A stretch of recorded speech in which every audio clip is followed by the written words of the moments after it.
All right, welcome to the party, pals. GRC Mafia. Let me go ahead and double check chat real quick. So today is going to be a little bit different. This is one of our special streams. Like I said, going into 2025, we want to provide more of these special streams outside of our typical meeting time. So we normally meet up on Thursdays at 6 p.m. Central on YouTube as our primary, but we also stream to X, LinkedIn, Twitch. But today is just a special stream, just breaking down some of the different resources that are out there to learn the NIST CSF 2.0. It's a very popular framework. It's becoming even more hot. There's a lot of talk about it and so forth. And I just want to get some of the information out there that you can easily just go to NIST, find these resources, and dig into it. So I am going to go through and open up the stage as we typically would go through and do. So I'm going to go ahead and just go through our introduction as well. So today will be a little bit different, but we do look for speakers for the first 2 weeks of each month for our Thursday meetings. The last Thursday of every single month, we do the job readiness and group resume review. And then the meeting that falls in between will typically be an open discussion. We're all here with a shared mission to break down barriers, to collaborate, make a more secure future. We're here to learn and grow together. So I definitely want everybody to feel comfortable to ask questions, contribute whatever you have to say about it. Maybe you have another resource you want to provide, or even if you have a different question that's unrelated to what we're even talking about. Absolute worst case scenario, we'll circle back around to it. And definitely leverage the community. That's a really big one. That's why I put that on here. Just use the community, ask questions, get feedback, get other perspectives. Hey, what do you guys think about this or that? Especially if it's costs money. There's some pretty expensive things out there. So after I open up the stage, definitely keep in mind that this is a business casual meeting. It is recorded and live streamed. Don't share anything that you don't want to be public. And if you do happen to share something that you don't want to be public, just let me know. Let me know on Discord, LinkedIn. You can also email me at that contact@studygrc.org, just so that way we can get that figured out. I want everybody to feel comfortable to come up on stage. You do not have to turn on your video if you do not want to.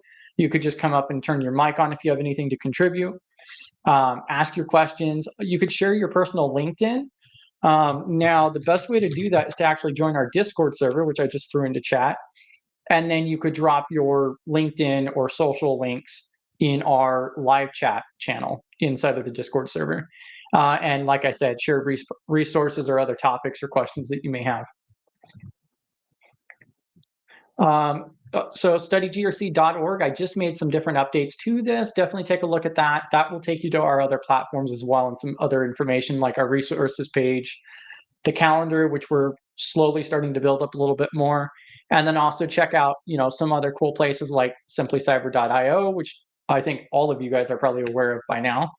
And then there's also Brit White too. So I'm going to go ahead and drop those. So there's Simply Cyber and then also BDubs. And that's their links that I just put in the chat. And then we also have our weekly privacy stream. So this is a series. So we will be taking a break. I think we have 4 or 5 more episodes before the first season's over. We're looking at like 10 to 12 episodes per season, and then we'll take about a 1-month break. But this airs every Tuesday at 11 a.m. Central. And we also have a channel for that inside of our Discord as well. And then I'm going to go ahead and move over to our primary screen here and double check chat. Let's see. I see AMK in chat. We got B-dubs. We got LSEC. So we got Luke C3 in chat. Bam. Welcome to the party, pals. We got McCoy, GRC Mafia. Let me try some music out. Hopefully it's not too loud. Down low. I think I should run with somatic or corporate.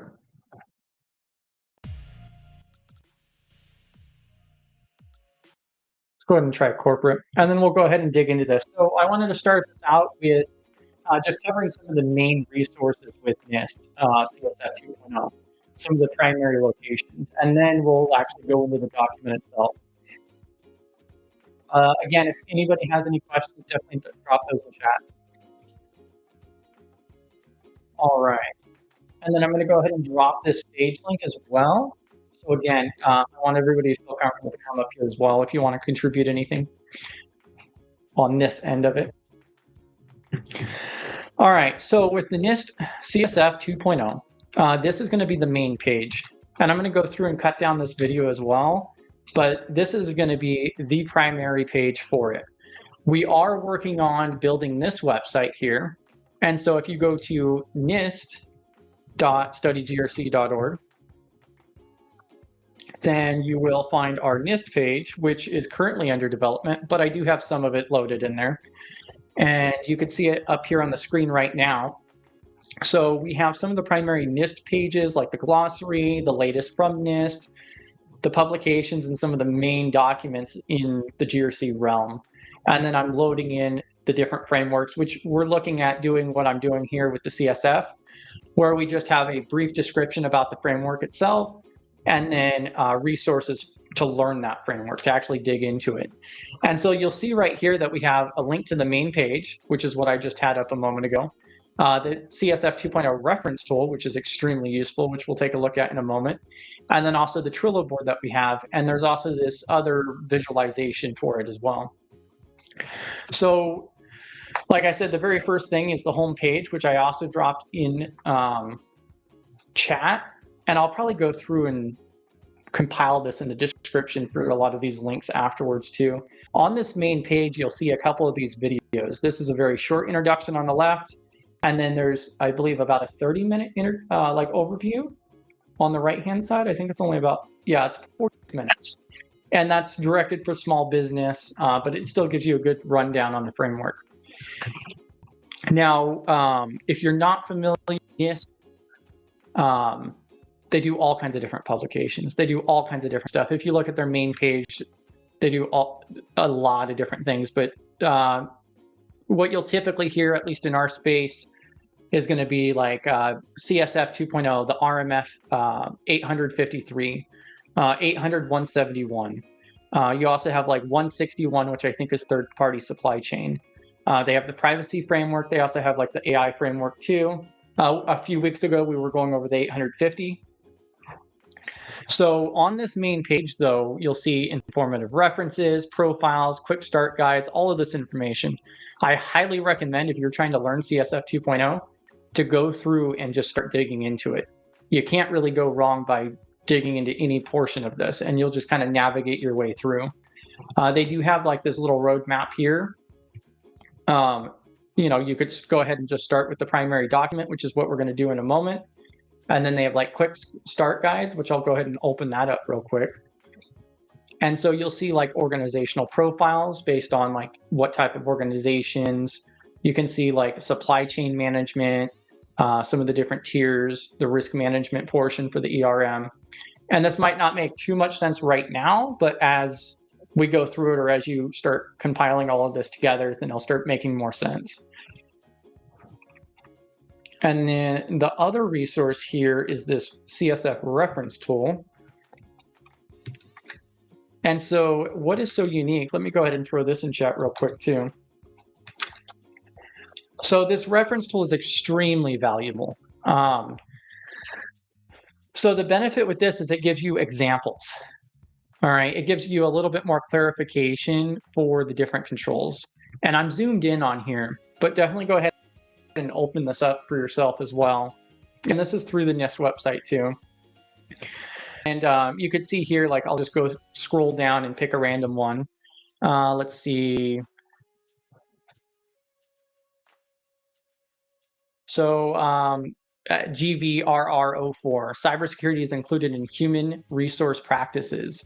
And we can go ahead and open this up here, and then I'll give a couple different examples. So like number 2 right here is consider cybersecurity knowledge to be a positive factor in hiring, training, and retention decisions. Example 3 here, conduct background checks prior to onboarding new personnel for sensitive roles. And so this gives you a little bit more insight and discussion on the individual controls, and they have them all in here. There's another really cool resource I'm going to share here in a moment that kind of like blows this out of the water even. I think this is a really good point to like just go through and break down the controls to get a deeper understanding of what they actually mean. And you can find this on our NIST page here.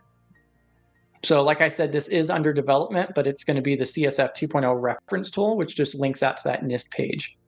Let me go ahead and double check chat real quick, and then I'll move on to the third resource, and then we'll dig into the document. Let's see.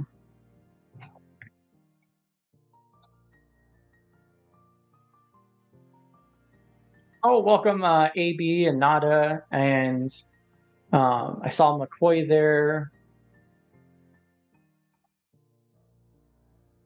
The real BK Red. I think you hopped on our last stream as well. Bam. Yeah, GRC Mafia. Yeah, if you guys have any questions, definitely drop those in chat. I'll go ahead and drop the stage link here in a moment again. And then I have one more resource I want to drop. Then we'll start actually digging into the document, the primary document, which gives like a really good high-level view of it. I recommend it as like the starting point. And you'll also see on this page too some of the other publications from NIST that I recommend, and I've seen a lot of others recommend. You'll see right here, like the 812 is an introduction to information security. That's a lovely document to go through. The 830 for risk assessments, the 837 for risk management, and then the 39 for managing information security risk. These are like what I kind of consider like foundational. If you go through and read these out, a lot of the different terms and methodologies and concepts just make a lot more sense. And especially with these special streams that we're trying to do, I find it pretty likely that we'll together as a group go through and do these live streams to break down these different documents. Like a couple of weeks ago, we did 850. I want to do a complete presentation on the 850 in particular. But definitely let me know. I'm pretty sure we've done videos on the 830 and 37, but I want to do more short form, to the point, taking the main portions out. All right, and then, so one of the other cool things here is this NIST CSF 2.0 Trello board, which I'm going to go ahead and drop the link for as well. So on this page here, I'm just going to give a quick rundown. So I went through and made this one here. If you click on, let me double check that you guys can see this very well. Yeah, okay. So if you click on the Study GRC dashboard, that will take you to the dashboard because we have multiple frameworks in here. So you can check out the CIS version 8, 171, the 53, PCI. For right now, we're just focused on the CSF, but this is a great resource too. I went through and made these Trello boards because I'm more of a visual learner, and it just makes it a lot easier than reading through the docs, especially when you're studying the controls themselves. But you'll see how this is all split up among the different family groups, and then you have like the subcontrols, and it's all broken down. You can also click on these individual cards, and it'll give you some information. So like we have these different sections here. So govern, identify, protect, detect, respond, and recover. So like for the govern section, it goes through and outlines like the overview of what that is. And then you can go through on any one of these different controls, and like if we're looking at IRO1, you can click on that, and then it just gives you a little bit of information there. There is more that we could fill in with this, which you'll see on this next tool. One of the big powerful things with Trello, especially when you're working with something like the 853 that's over 1,100 controls, is the filter option. So we can go through and we could filter this out and just search for like network, for an example, which it says we have 3 options for. So then it shows us 3 different controls that mention the word network. Or we could search for penetration testing or sensitive media or whatever we're looking for. That's where this tool comes in really good handy. And then I'm going to go ahead and back this up back to our NIST page. And then back on this NIST page here, this other one is CSF Tools, which is the full domain name. I'm going to go ahead and drop this in chat. And so this is actually a tool that I just recently found, and I find it kind of interesting. They have a really cool visual diagram for the framework, and you can kind of break it down and it gives you some information. But then they also have, if you go to their homepage here, then you'll also see that they have like a summarize and filter option, and then also explore the frameworks and controls. So I just selected this references one. I'll go ahead and drop this in chat as well. The chat will also really help me keep track when I go back through to get all these links and drop them into the description. But then we'll see they have a lot of different things on here. You see the 171, the 53. They got Stride at the bottom for threat model. But we're looking at the CSF 2.0 right now. And this is another amazing resource that you can go through. And it is a lot of reading. Maybe you can use like a screen reader or something along those lines. The browsers typically have it. So like, for an example, I could turn on my my reading mode in my browser, and then I could have it read it to me. So there's a couple different ways around that. But you'll see on here that it gives a really good breakdown of the framework, pretty much almost identically out of the document we're going to go through. And then at the very bottom, which I'm going to scroll down to, it's talking about the tiers, and then you have the different functions. So the govern, identify, protect, detect, respond. And so like if we click on that, then we could just start going through it. So now we're into the categories. We're going to go into organizational context. And then now we have the controls, also known as subcategory. So then once you go all the way down to the controls themselves, the subcategories, then you get the examples that you can also get from NIST, but then also they add some additional details and some of the mapping to some of the other frameworks and so forth. So then you could just dig into the individual ones a little bit more to an extent. The visualization tool on this website is the primary thing that I really, really like. And then I'm going to go ahead and move back over here. Oh no, I'm going to go ahead and move to the primary document and double check chat. So then this is the primary PDF document for this that I recommend going through. It's what, 32 pages. And so we're going to go through and do just a one go through on this. So the Trello, that Trello board is on the Study GRC resource page. So I don't remember offhand what the command was. Let me double check. I don't know if the command for our resource page was RSS or resource. I'm pretty sure it's one or the other. But you'll also find all of those Trello boards. I dropped it in chat, but then also on our website, you can click on resources and it's at the top. So if I share our resource page here, you'll see at the very top of our resources page, you'll see our Trello board options here. And you can click on NIST CSF to get to it as well.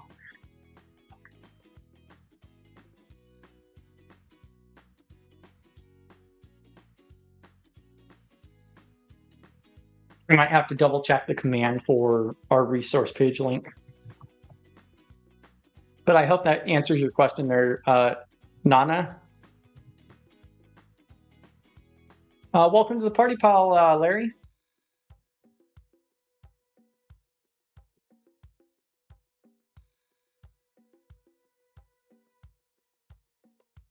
Yeah, I'm just double checking chat. I see Philip, Tenara.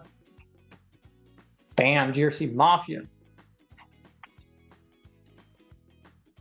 Yeah, and so the Trello board, like I said, I'm much more of a visual learner. So it's the exact same thing that's in the NIST doc, except it's just in a more visual format. And then it should also be opened up so you could duplicate it, and then you could add your own comments like in your own Trello board as well. there's a lot more information that we could add to those Trello boards. I just haven't made any additional updates yet. Welcome, Brian. All right, so I think I dropped this in chat. Yeah, so I dropped the link to this PDF in chat. You can get this through NIST. And then I wanted to, so we just dropped all of those different resources for NIST. Like I said, you can also go to our NIST page, which is just nist.studygrc.org. I'm building that out currently, but it still has the majority of those links already. We have those informative references. We have the primary NIST page. They have a couple of videos up there. They also have like a webinar section. And like I said, just take a look at the NIST page for the NIST CSF 2.0, and there's all kinds of different stuff. You can't really go wrong by just looking around on there. And then also on that NIST page that we have, it also outlines, and inside of the Discord server, we also have a list of like recommended publications to learn more about the GRC landscape, such as that 30, 37, 39, the 812. So if you guys have any other questions, definitely let me know. And I'm going to go ahead and start skimming through here. So this was published February 26th of 2024. The audience, individuals responsible for developing and leading cybersecurity programs, are the primary audience for the CSF. The CSF can also be used by others involved in managing risk, including executives, board of directors, acquisition professionals, technology professionals, risk managers, lawyers, human resource specialists, and so forth. So, responsible for developing and leading cybersecurity programs. Supplemental content. So it links out to that primary page for the NIST CSF. You can also go ahead and email them as well. So note to readers, unless otherwise noted. All right. Some of the different acknowledgements. Yeah, and I definitely want to do more work on the Trello boards. It's just something that I have on my backlog. The CIS version 8, I need to update to 8.1, which had like 3 changes to it. And then the CSF, we can add a lot more detail into those cards on Trello. And then also the CMMC page, I only have, it's the 800, 171, and CMMC together on one of the Trello boards, which I have level 1 and 2 completed, and then it's just level 3 I had not imported. Just because like level 3 is, you know, big boys.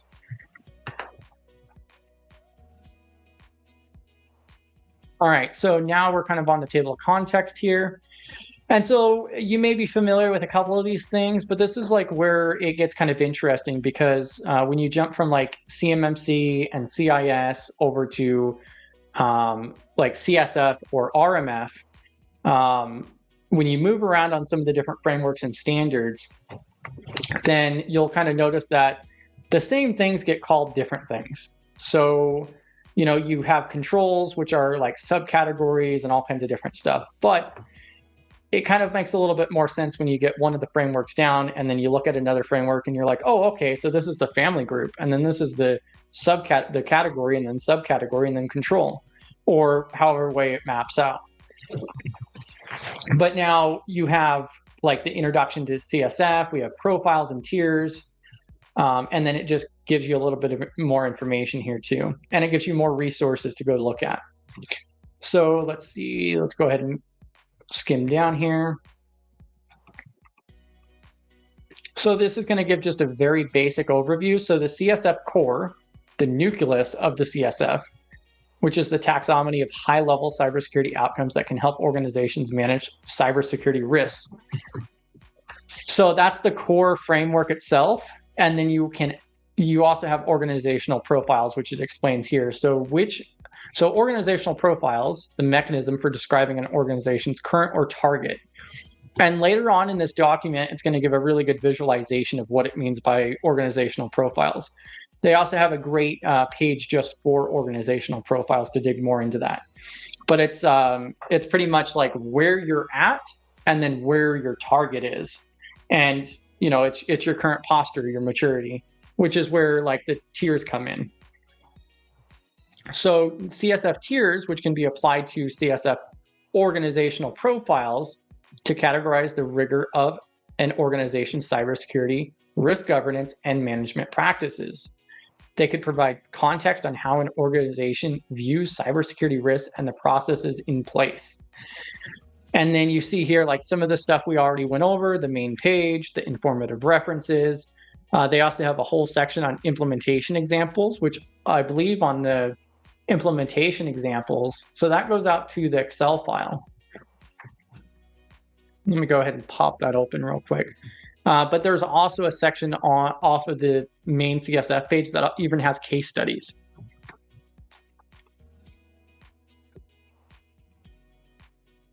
And then you also have like quick start guides as well, which you'll also see on there. Definitely just like dig into it. Like I said, you really can't go too wrong with it. Now, an organization can use the CSF core, profiles, and tiers with the supplementary resources to understand, assess, prioritize, and communicate cybersecurity risks. So, you use it to understand and assess, to prioritize, and to communicate. The remainder of this document is structured as followed. So section 2 is the basics for the core, functions, categories, and subcategories. Section 3 defines the concepts for CSF profiles and tiers. And then 4 will go into like the components for the online resources, and then some of the other, risk management programs. One of the interesting things is inside of this document here, we'll see it as we move through. It actually states that it's not really designed it's made for like small to medium-sized business, and it works really well with other frameworks or standards too. Like ISO 27001. I think it was Aaron Lounge who has a wonderful article about how they work really well together. All right, so the CSF core, you'll see right here, what it's trying to outline is that you have the 6 different functions, which is like the family groups, and then you have the different categories in between, and then those break down to the subcategory. And then inside of those subcategories is going to be your, control.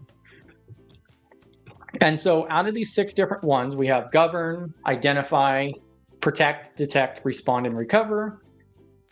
All right, so now it's going to go through and give a little bit of a breakdown. I don't want to have to go through and read the entire thing, but I'm going to try to go through and just kind of paraphrase so that way, we're not here for 6 hours. Let me know if you guys have any questions though. So like the govern here, let's see. The govern function provides outcomes to inform what an organization may do to achieve and prioritize the outcomes of the other 5 functions. This was one of the big massive benefits or changes to the 2.0, because the govern was a whole new section added. So yeah, GRC is, especially the governance portion, a big win. So governance activities are critical for incorporating cybersecurity risk into an organization's broader enterprise risk management. So this is where you get a lot of those policies and procedures and a lot of those, management type of controls. And it even says right here, risk management, roles, responsibilities, and authorities, policy, and oversight of cybersecurity strategy. Now the identify section here, let's see. This function also includes identification of improvement opportunities for the organization's policies, plans, processes, procedures, and practices.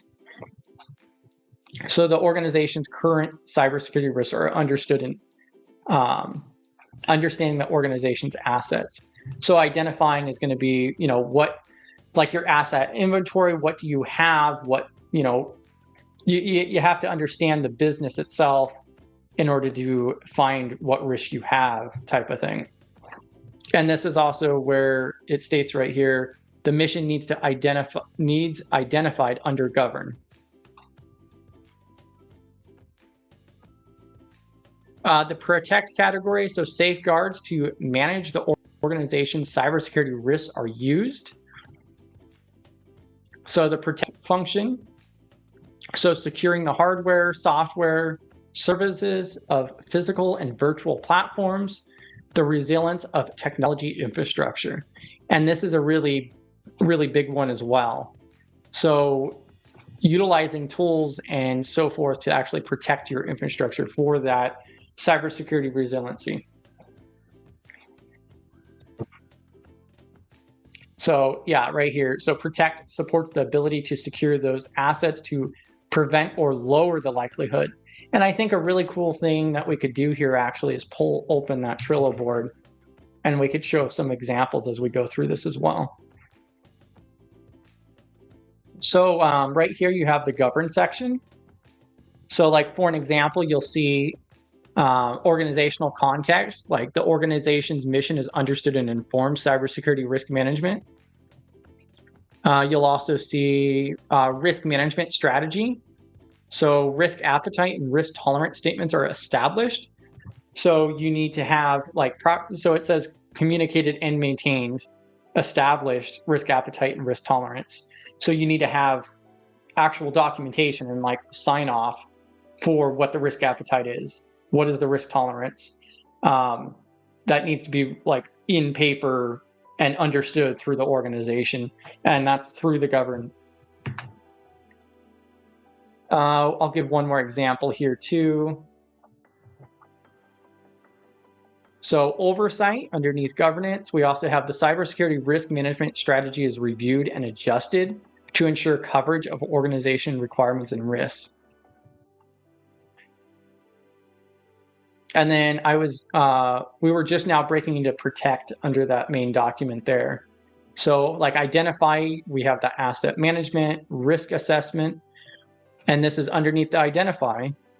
So risk assessment, so cyber threat intelligence is received from information sharing forms and sources. And then also identify, improvements are identified from execution of operational processes, procedures, and activities. And this is also where adding additional context here could be beneficial because I don't have it in here, but like that informative reference actually gives examples of it. So that's how you can use that informative reference. Let's see. And also another really important thing is that the NIST CSF is almost always voluntary. So there's nothing about it that is regulatory or legal in any sort typically. You might have it, but in large scope, it's going to be 99.9. Like it's designed to be voluntary, 100%. So yeah, and I could drop the link to this again too for the Trello board. And B-Dub said, I'm slightly disappointed you didn't just ask Gemini with reading the full NIST doc. You can go through and you could feed the NIST document into Gemini, but I really think that you lose a lot of that context as well.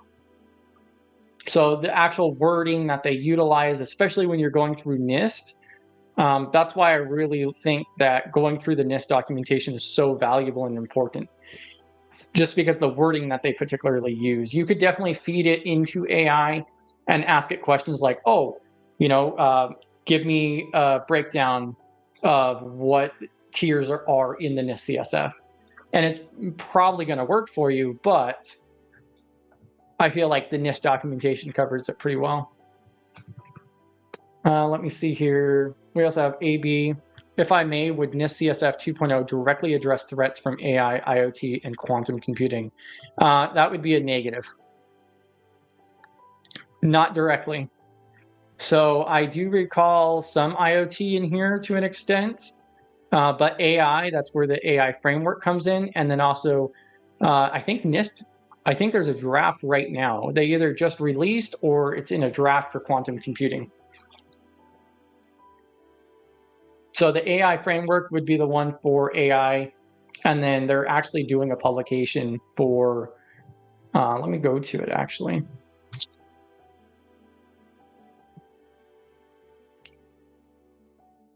So this is the latest publications. I don't think I could post this link on here just because it's so long, but if you go to our nist.studygrc.org website, which I'll go ahead and drop in chat again, you'll see right down here in the bottom left, latest from NIST, and then you could check out some of the latest drafts. This actually has all of it. So the latest drafts, the latest publications, and so forth, everything's in here. And so, so let me see. And so this is also like a cool resource to just go through and check every once in a while. And so I just searched all of the publications here for quantum. And so like there's transition to post-quantum cryptography standards, transitioning to the use of cryptographic algorithms and key links. I'm pretty sure I heard something about them doing something with it, but this would be a really good resource to look at if you're interested in that. And you'll also see here, like this transition one is currently in draft, which typically means that it's open for comment. Let me double check chat again.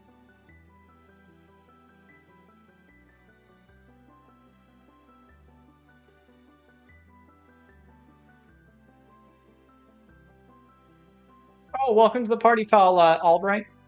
Yeah, I dropped a bunch of NIST CSF free resources at the beginning of the video.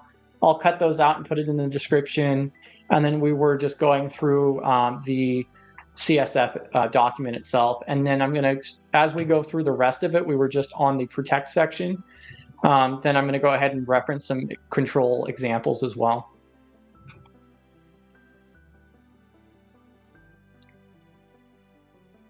Let's see.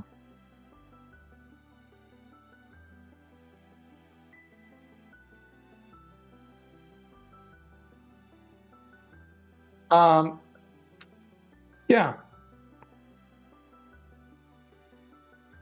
So there is, I've seen a mapping for 53 in CSF. So there is a mapping that exists, but it's not a direct. It's not like a direct mapping. So a lot of it does get pulled from the 53, but it's definitely reworded and so forth. But there is a mapping, and if you'd like, I can go ahead and drop the link for that as well.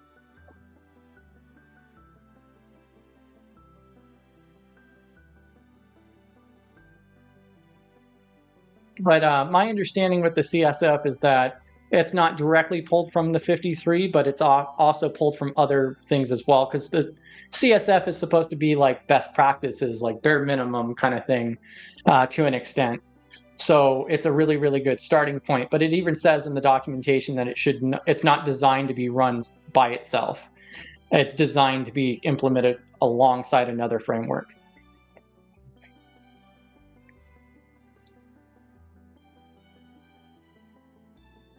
And then, so we were just talking about the protect section here. So that's hardware, software services of physical and virtual platforms. I gave a couple examples of the protect section. Now the detect one right here. So possible cybersecurity attacks and compromises are found and analyzed. So this is, this function supports successful incident response and recovery activities. So then I'm going to go ahead and move back over to this Trello board. And so we're looking at the detect. Let me zoom in a little bit more for you. Can I close? Okay, cool. So you'll see for the detect section, so we have like networks and network services are monitored to find potentially adverse effects.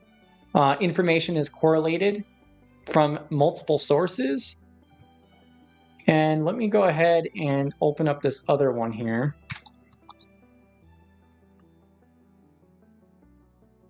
So then if I open this up, so this is, so like we're looking at DE-AE03, which is information is correlated from multiple sources. So then if I go ahead and copy this, and I'm going to go over here to the informative references, I can go ahead and search for that control. Let's see.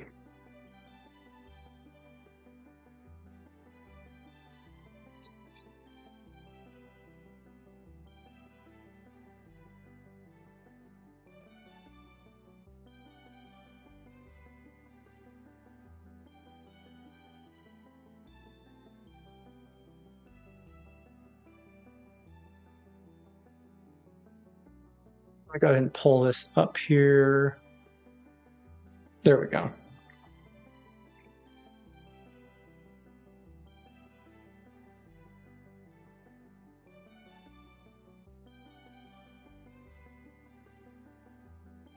All right, so that's under the detect function. So I'm going to go ahead and minimize all of these real quick.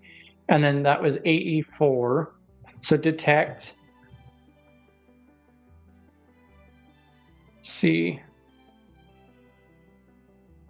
Oh, AE3. Okay. I'll copy that over. So right here we have adverse effect analysis, DEAE, and then we're looking for 04. So we have this, let's see.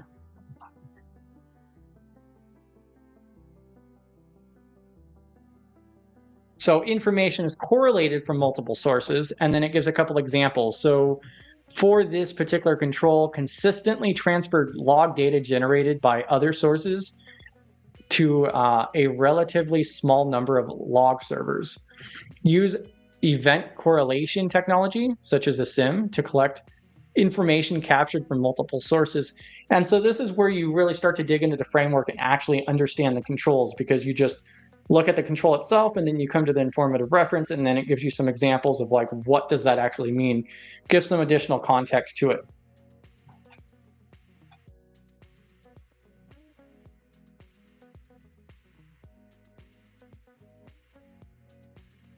All right, and then that's the detect section. So then the respond, we have outcomes within this function cover incident management, analysis, mitigation, reporting, and communication. And so now we'll move back over here again. I hope that's not bothering you guys too much jumping around. So then the response section right here. So a couple different examples. Incidents are contained. Oh my gosh. Incidences are eradicated. That sounds like an interesting one. Let's see what they say for that one. So RSMI02. All right. So then I'm going to go ahead and scroll down here. Now we're in the respond section, and we're looking for MI. And here's the category. So incident mitigation. So respond, incident mitigation. And then we have 01 and 02. And this is the incidents are contained and incidences are eradicated. So like for the incidences are contained, so cybersecurity technologies, antivirus software, and cybersecurity features of other technologies, operating systems, network infrastructure devices automatically perform containment actions. So then this is when we start thinking about like EDRs or, different, like it says antivirus software that automatically contains, potential incidences. So allow incident responders to manually select and perform containment actions, allow a third party, internet service provider, managed security service provider to perform containment actions on behalf of the organization, automatically transfer compromised endpoints to a remediation virtual local area network. So it's all talking about containing it. So when something is detected, is it contained? And also you'll see here automatically. Incidences are eradicated. Some of the different examples here. Allow incident responders to manually select and perform eradication actions. Allow third parties to do so. And then cybersecurity technologies, operating systems, network infrastructure devices automatically perform eradication actions. And it's also important to remember as well that these are almost always voluntary. So you still have to figure out like what is priority. So especially when you go to implement something like the CSF, you want to make sure you have your priorities in line. Let me double check chat real quick, and then we'll move to the next one here. And I'm going to go ahead and drop the stage link again as well. So it is an open stage. So if you'd like to feel comfortable to come up on stage, to come up on mic, you do not have to turn on your video if you do not like to, but we definitely want everybody to feel comfortable to do so.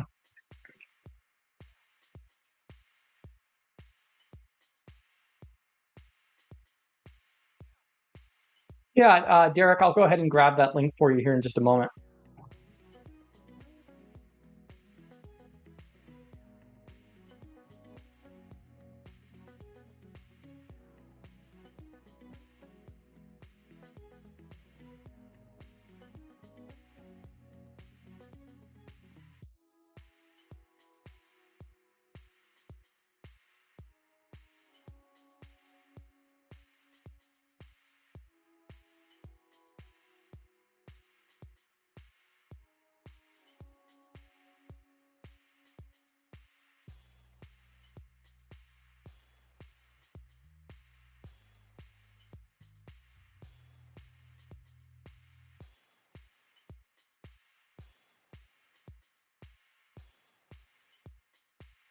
Do you happen to be in our Discord server at least?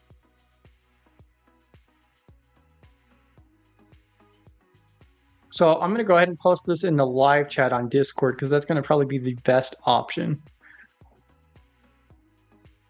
Just because of the length of the link.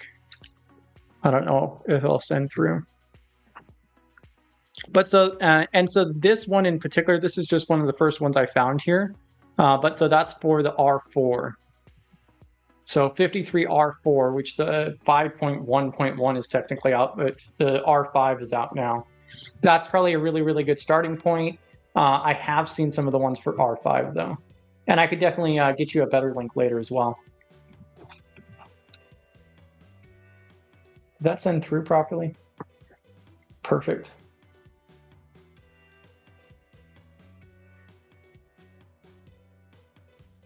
Yeah, so AV says that organizations with 1.1 should find transitioning to 2.0 easier. I would say yes, because you already have that starting point. It's a lot easier when you already have something, but there also is documentation for assistance, like recommendations to go from 1.1 to 2.0.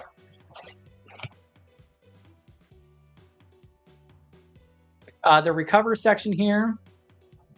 So assets and operations affected by a cybersecurity incident are restored. Recover supports the timely restoration of normal operations. So again, the whole point is for business continuity, to make money, to keep the business running, keep operations going, and that's the recover portion here. And then to give a couple examples, I personally think it's really useful to be able to read the documentation and then go to the controls right here and actually say, oh, okay, we have the recover section here on the right. And this very first one is the recover portion of the incident response plan is executed once initiated from the incident response process. And so what does that mean? So then we're once again going to come back over here to the informative reference, and we're underneath the recover function. And then the very first one right here, so RCRPO1. All right, and then like one of the examples here is begin recovery procedures during or after incident response processes. So during the process or after the incident response process. Make all individuals with recovery responsibilities aware of the plans for recovery and the authorizations required to implement each aspect of the plans. And this is largely, especially the recovery portion, is very much incident response. And you'll see some of these other ones, like the informative references on the NIST page is just really valuable. It gives you a lot more context to it. And if you wanted more beyond this, you could even take this for an example, and you could copy this section right here. So let's say RPO4, I'll just give an example. Because also B-dubs had mentioned earlier about AI. And so I'm going to go ahead and open up Gemini real fast, and then I'll be like, based on the following CSF 2.0 control, please provide 4 additional examples. And then I'll go ahead and do the copy and paste that I just took from there, and we'll see what it comes out with. So absolutely, here are 4 additional implementation examples for RCRPO4 subcategory within the NIST CSF 2.0. And so I'm going to double check on this other one real quick. So the 04 is Critical mission functions in cybersecurity risk management are considered to establish post-incident operational norms. And we could see on my prompt right here, one of the examples it gives is use business impact and system categorization records, including service delivery objectives to validate that essential services are restored in the appropriate order. Work with system owners to confirm the successful restoration of systems and the return to normal operations. All right, and then it gave 4 additional examples here too. So conduct post-incident reviews to identify areas for improvement in the recovery process and incorporate lessons learned. I don't know, I don't really like that answer too much. And that's also where like AI becomes a problem, especially when you rely on it. Definitely a useful tool though. Reassess cybersecurity risk after an incident to identify any new vulnerabilities or threats. So again, that's not really, yeah, see, I don't really like the response that it provided here. So we could probably work with this and get it to work, but yeah, I don't like that example. So I'm going to go back to the main document. And so we just went over these different functions here for the CSF, and we'll move forward in a moment. Let me double check chat again, make sure I'm not missing anything. Oh, Cybersecurity Gangsters, Cybersecurity. Bam, welcome to the party, pal, GRC Mafia. Wonderful Discord server for PCI DSS especially.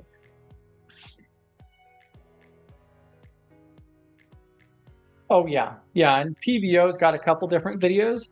PBO, especially if he's in chat, he'll be the first one to tell you that he's not the biggest fan of CSF. However, he's definitely the 853 SME. So that's the link for PBO's channel. That's going into chat. So Cyber Gangster Cybersecurity asked, does Gemini do better with following the controls on current versions? GPT did okay at first, but the more questions you asked, it started veering off modern controls and would include previous versions. So I personally absolutely love Gemini over a lot of other options. You could definitely tune it, and of course it hallucinates and so forth. I feel like the price of $20 a month for the entire ecosystem for Gemini to work inside of is very valuable and worth the price. It all depends on how you use the tool, but then also I really like the 1 million context for Gemini. I think I get more accurate results, especially with like going through documents or larger data. And larger conversation. They implemented a lot of the other stuff. Their conversational feature works way better. And I'm starting to get to the point now where I can say I have a video for that, because I do have a video for this. So I'm going to go ahead and drop this in chat. And so a couple weeks ago, so 2 weeks ago, I went through and did an entire video about the tools that I use for AI, including Gemini, and showcase like its deep research feature, its gems, and kind of showed it off on how I use it.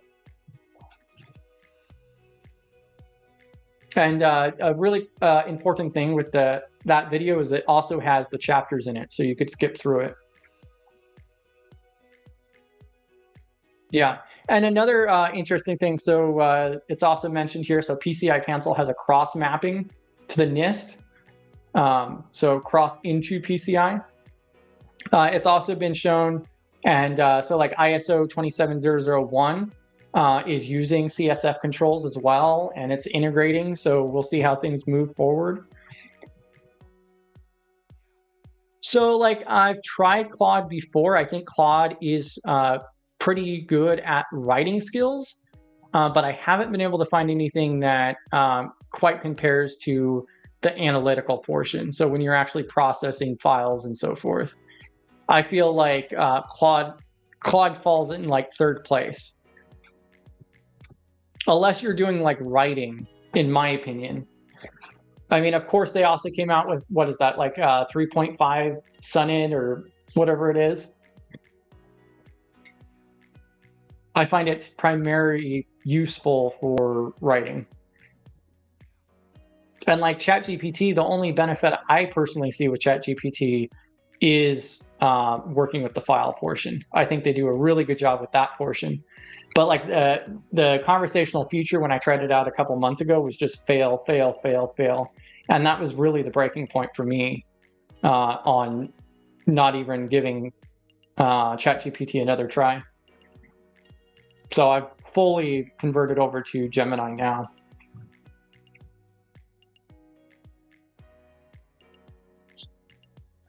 Yeah, and there's another person. Yeah, there's a couple other people that I was talking to as well that's been comparing GPT and Gemini.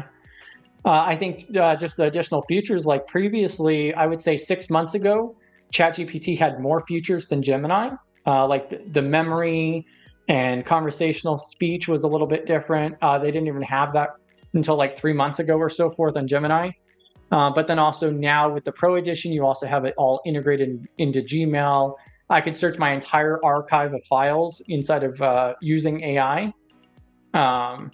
You know, thousands of files that it can search through. I could just ask it, you know, what documents do I have about web pen testing? And it'll give me a list of them. So there's a lot of really beneficial things in it too. But yeah, definitely check that video out. And yeah, definitely let me know if you have any questions. We could also, you know, go through and compare the two. I think that would be an interesting video.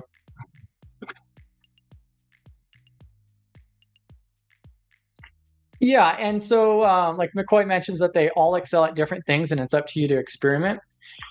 I mean, that's the biggest thing is that like that's what I was trying to position in like that video that I did about AI is that what is frustrating is that there's not a one and all tool.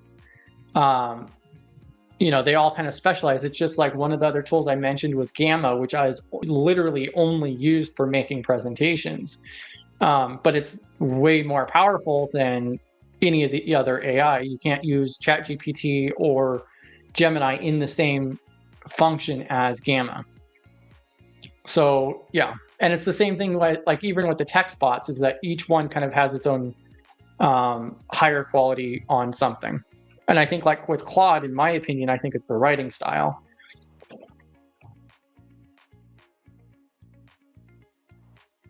Yes. So for pretty much all of it, it does require the Pro Edition. So you can use Gemini for free, but it's limited.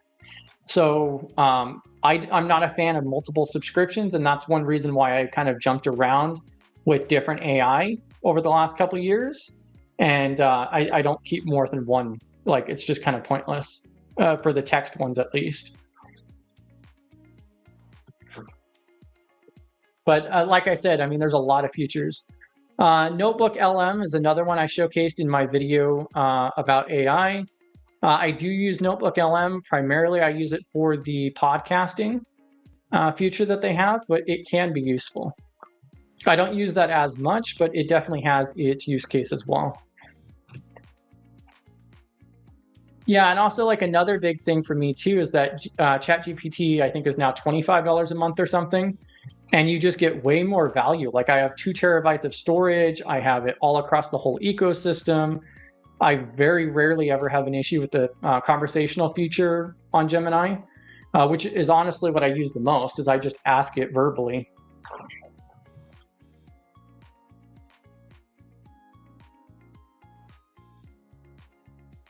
Yeah.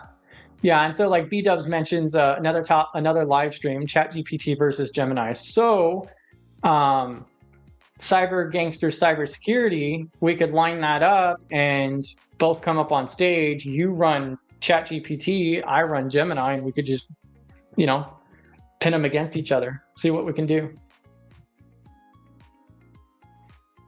And see, I don't know. I don't think I would agree with this because one of the best portions of Gemini is the fact that you could double check and get citations from the web. So it has access to the internet. And so if it doesn't automatically apply those in the response, you just click to double check with web results and it'll actually cite the different sections that it mentions. But yeah, that could also be because you have the standard edition. I'm not too sure.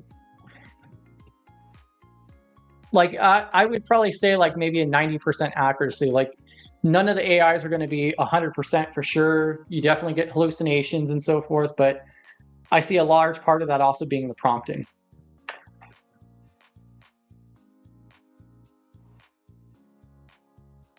Oh, wow. Didn't even post in the Discord. Um,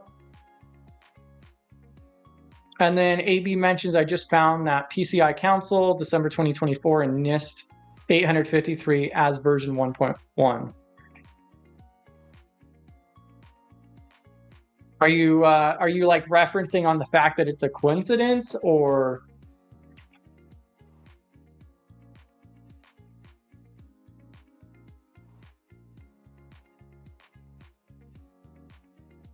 Yeah, and Tanara also mentions Gemini over ChatGPT. Um, like I said, I mean, everybody has their own use cases. Like one of the different things that I also notice is there's people that I know who have been using ChatGPT for 5 years. They're not gonna be swapping over to Gemini and losing all of the information that they've processed through there on their account. It just isn't feasible. It wouldn't make sense for them to start all over inside of Gemini and have to copy and paste their GPTs over and so forth. So you also have like a migration gap as well. Oh, you're saying that they're both old, which is good. I see. Yeah, and see, like 853 is revision 5, which revision 5 didn't come out that long ago. I think it was like 2003, 2004. I don't remember offhand. But like this NIST CSF just came out in February for the 2.0 of 24. Yeah, 53 R5 was 2020 actually. So if we look at the main NIST page right here for the 853, you'll see September of 2020 was the update. So, and something else that I've noticed a lot of people overlook is that there was an additional update November 7th of 2023, which was 5.1.1, which most people don't even care about because there was very minor changes made. So some very minor grammatical edits and clarification. They took the leading zeros, so like AC01 is now just AC1, and then also one new control and 3 supporting control enhancements. So very minor updates to the 5.1.1. So I don't even hear people really talking about this minor update. I always hear about just the R5. But yeah, so most of it's going to be September of 2020. I think AB is following suit with Professor Black Ops on always checking the dates on NIST.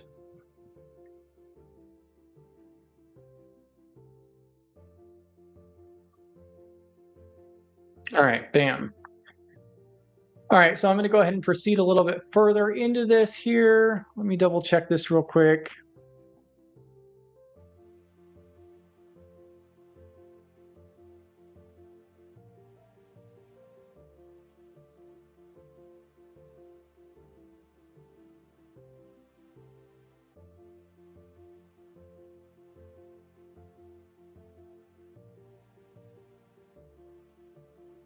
All right.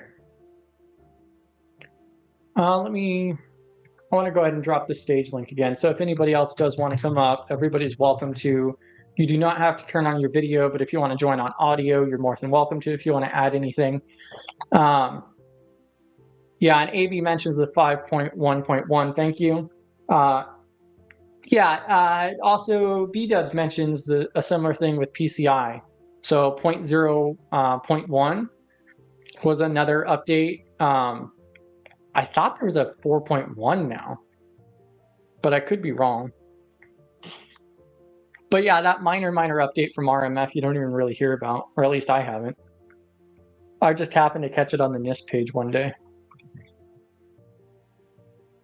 All right, so now we went through the different functions, which is that govern, identify, protect, detect, respond, and recover. And now we're going to go ahead and proceed through. So it looks like now we're going to go, so functions, This is talking a little bit more in detail about the different functions. I'm going to scroll back up real quick to this section. So you'll see on this fancy little diagram that it shows that we have the functions, and then we have the categories, and then we have the subcategories. And so now we're going to move from functions over to the categories, which is the next step down. All right.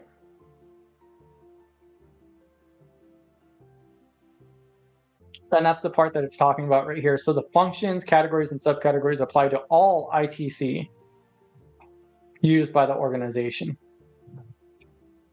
Govern, protect, respond. Let's see. All right, so introduction to the CSF profiles and tiers. So CSF profiles, a CSF organizational profile describes an organization's current and or target cybersecurity posture in terms of its core outcomes. So this is where you have your current state and then you have your target. And they should have a good diagram down here as well for this. So they have a lot of profile examples and like templates as well on the NIST website. It's definitely an important thing to keep in mind and understand. So you have your current profile, specifies the core outcomes that an organization is currently achieving. So this is where your current state is. What is your current state of everything based on the framework, and categorizes how or to what extent each outcome is being achieved. So like that kind of makes you think about like those spider diagrams or this spider web charts that you've seen before, I'm sure. A target profile specifies the desired outcome that an organization has selected, prioritized for achieving its cybersecurity risk management objectives. So your current profile is where you're at, your target profile is where you're going. And then it gives a little bit more detail here. So the steps shown in figure 3 and summarized below illustrate one way that an organization could use an organizational profile. And this is also another thing where they really emphasize that it's all voluntary.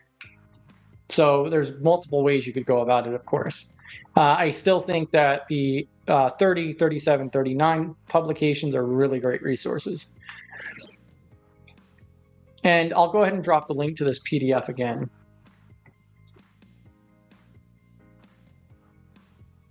Let me see. Ben Tech said, just wanted to say I appreciate this channel a lot. Finished the GRC masterclass a few months ago, and I'm enjoying learning from these sessions. Thanks a lot. I really appreciate it. Yeah, we're just trying to help the community out as a collective community itself. And especially in 2025, you could definitely expect a lot more of these special streams that are more topic focused. So, and if you have anything in particular that you want to see, definitely let me know. Reach out to me on Discord or otherwise. And then just a second, Jamie. Yeah, I don't really stay up to date with PCI, but we have the PCI expert coming up here. Is 4.1 out yet? No? Okay. You're muted. Can you hear me now? Yes. Oh, okay. Sorry. Yeah, no, it's not out yet. I just thought I'd come in and hang out with you since it can be a little bit easier to do things like this whenever you have someone else on. So I was like, I can do it. Yeah, no worries. Yeah, anybody's allowed to come up if you want to. Almost, I think all of our meetings, we just have open stage, typically following like our presentations or otherwise.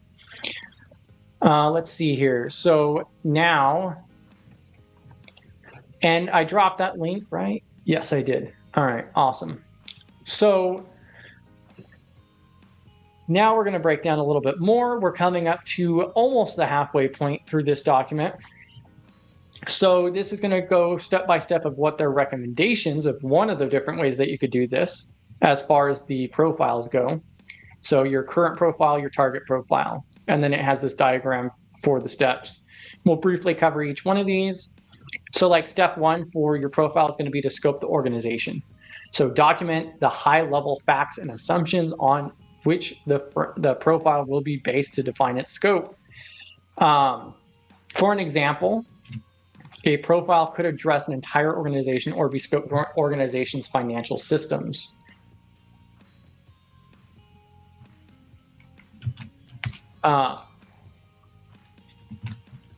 Let's see. So countering ransomware threats, handling ransomware incidences. And again, you'll see this throughout NIST CSF 2.0 on it's voluntary. So you could pick and choose whatever you want. That's a pretty important aspect. So like maybe you only want to use the respond and recover, or pick and choose it. Gather the information needed to prepare for the organization profile. Examples of information may include organizational policies, risk management priorities, BIA, which is the business impact analysis registers, a lot of different documents, a lot of different things that would be involved with that. They have some examples on their website as well. I kind of feel like it would be really good reference to actually open one of those. While you're doing that, I just want to share, like, sometimes you guys, when you're doing this, when you're in the middle of running through controls with teams or organizations, because there's so many configurations on why you would be assessing or helping or reviewing this with the organization, is that there's many times in practicality, it's not about you knowing 100% of this information, right? Part of it's going to be like what we're doing right here, what Chris is leading us towards is, can we find the information well enough? Do we know where to look? That's what a lot of organizations look for. And then also is that part of that a sub thought process of where to look for that information, not so much as just online, but who in the organization would we go to for some of this information, right? Because this is my knowledge on the PCI side of things, is we are people who are coming in to help you be compliant, right? And so we will sometimes make recommendations, but at the end of the day, you as the organization, the one who has to comply wholly, you have to be okay with this. And so I'm not the network guy. I'm not the network admin. I am not your IAM guy. I am not your protocols and securities or firewalls or anything like that. And so as much of those recommendations that I make or need to validate against, I need to know who in your company, who in your organization runs that and who is responsible for that, and then put me in contact with them to have these conversations with. But it definitely helps to know it. So I don't want to make it seem like you shouldn't know it. Just know that it's not always about you knowing 100% of the information. Yeah, exactly. I mean, I think the 853 is a perfect example. There is no way, like even somebody like PBO who's been doing it for 2 decades does not know the controls. There's almost 1,200 of them. There's like 1,186 controls for an example, and you're never going to know it all. So, and especially when you're looking at something like the CSF 2.0 and you're entry level or otherwise, just like he was saying a second ago, the biggest thing is knowing where to find the information. Just understand the basic concepts. Like when you go to sit down for an interview, you should be able to describe what is a NIST CSF profile. It's not that you have to go through and you have to memorize the whole process per se, but you should be able to say, oh yeah, NIST has a page for that. They have this, right here on the NIST page, they have the blank profile template that you can utilize. Mm-hmm. Or you can also take a look at the community profiles. And, if we're looking at doing a profile, that would be where I would go to look to begin with. And I always tell people on the PCI side of the house, when I coach them, right? Because a lot of the people that I interact with, they're from different walks of the career paths, and they're coming into PCI specifically to try to master this niche in cybersecurity, right? And more power to them. So I'm always trying to help out. I don't want to gatekeep. I don't like to hoard information or anything like that. But I do share with them, like when I go through interviews, like I have this stuff up on my monitor over here. I'm never hesitant to say, good question. Give me a second to pull it up over here, and I'll pull it up, because that goes to show that when you ask me questions, that I'm not going to just be accurate, but I'm going to be resourceful also. And I want you to see me in the act of it. Now, I won't take a cornucopia amount of time, but I will. I usually, when they ask PC related questions, I usually know where to go. And so I like to just show off, if that makes sense. that. Even if I know it, I always like to be like, well, here's where it is. And I'll show them and I'll send them the link and I'll email them afterwards too. I'll be like, here's where I got that information, just so you know, in case this is something you're looking forward to. I like to give them a little bit of a demo of what they get with me if I bring me on. It's like, oh, okay. Just some more for you. Yeah, and so I dropped the link to this too for the community profiles. And so you'll see, like, I just clicked on the very first one here, incident response recommendations and considerations. And so that brings us into here, profile. So community profile. And so this gives you an example of community profile. And you'll see this. So if you download the blank template, you'll see this spreadsheet. And then it would be up to you to go through and actually set the priorities and so forth. Priorities, you got your considerations and so forth. And this is where just going through and learning it, just digging into it comes in. But yeah, so I think it's a lot more useful when we kind of sidetrack on it, provide the additional context and information and actually show it. And like another thing too, so on the 13th, so what is that going to be, next Monday? Yeah, so a week from today, we will be having our State of Study GRC. We're going to have some big announcements during that video. That's going to be at 11 a.m. Central. So it's going to be in the morning, really, noon Eastern time. We're going to have some big announcements for that, but also, like I said, we're planning a lot of more special streams and particular topics. So definitely drop your recommendations as well. The Discord is like one of the best places to do so. And then we have this question too. I was curious why NIST and the PCI Council didn't work together from the beginning or ever merge. Well, the most basic difference is the NIST is voluntary while PCI is mandated. I think you could answer this really well. I can answer from the PCI perspective. So what I will say is, thank you for leaving the question up. So Abe, if I'm pronouncing that right, Abe. So I can tell you, we just call them AB or AB Showtime. AB Showtime. Thank you. All right. So I can tell you from a PCI perspective, and I won't say this is the reason why, but here's the factors that go into this. So PCI, Payment Card Industry Data Security Standards, this, even though it says mandated, it's tricky, right? It's tricky because it carries this aura of power and persuasion and influence behind it. And it makes it feel like it's a government mandated thing, but it's not. It's actually a credit card mandated thing, right? So originally the 4 big credit card vendors in the world got together and said, hey, we're going to create this. We are going to back it up. We are going to fund it. Basically, we are going to staff it and everything. And so PCI is not a government-led thing. It is a credit card company-led initiative, which is why it can impact worldwide, which is why PCI is a worldwide mandate, is because even though I say mandate, the trick there is that a company can go without being PCI compliant, because what ends up happening is they just get charged every month that they are not compliant by their acquirer or their bank, basically. And so if a business can afford not to be compliant, then sometimes they'll just pay to not be compliant. They don't stop taking credit card payments.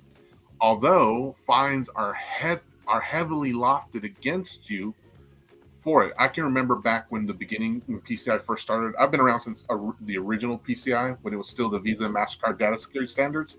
So that was pre PCI version 1. And back then, they were, when a customer would get, when a merchant or a business, when they would get breached in the early days, the fines were insane. Like, it didn't matter if you were a big bank or a mom and pop, taco joint down the road. The fines that were levied against you there, I remember them being like, they were $250,000 for your first breach. And then for every transaction that was breached during that, it was, I want to say 50,000.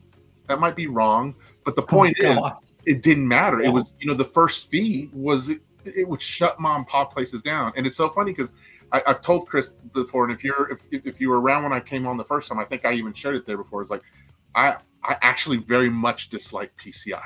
I am not a fan of PCI whatsoever on the council side. Even that's not accurate to say. Well, go ahead, Chris.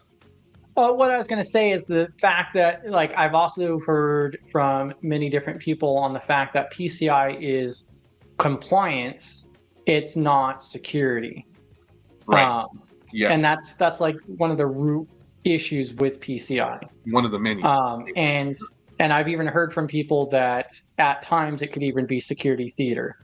So it really is, because with PCI, we always try to tell our clients is like, it's basically the minimum basic standard required. So for example, if I need you to have your password be 6 characters long, but NIST says to be more safer, you should have it at 13 or more characters long and include all these other fancy schmancy things and titles in it.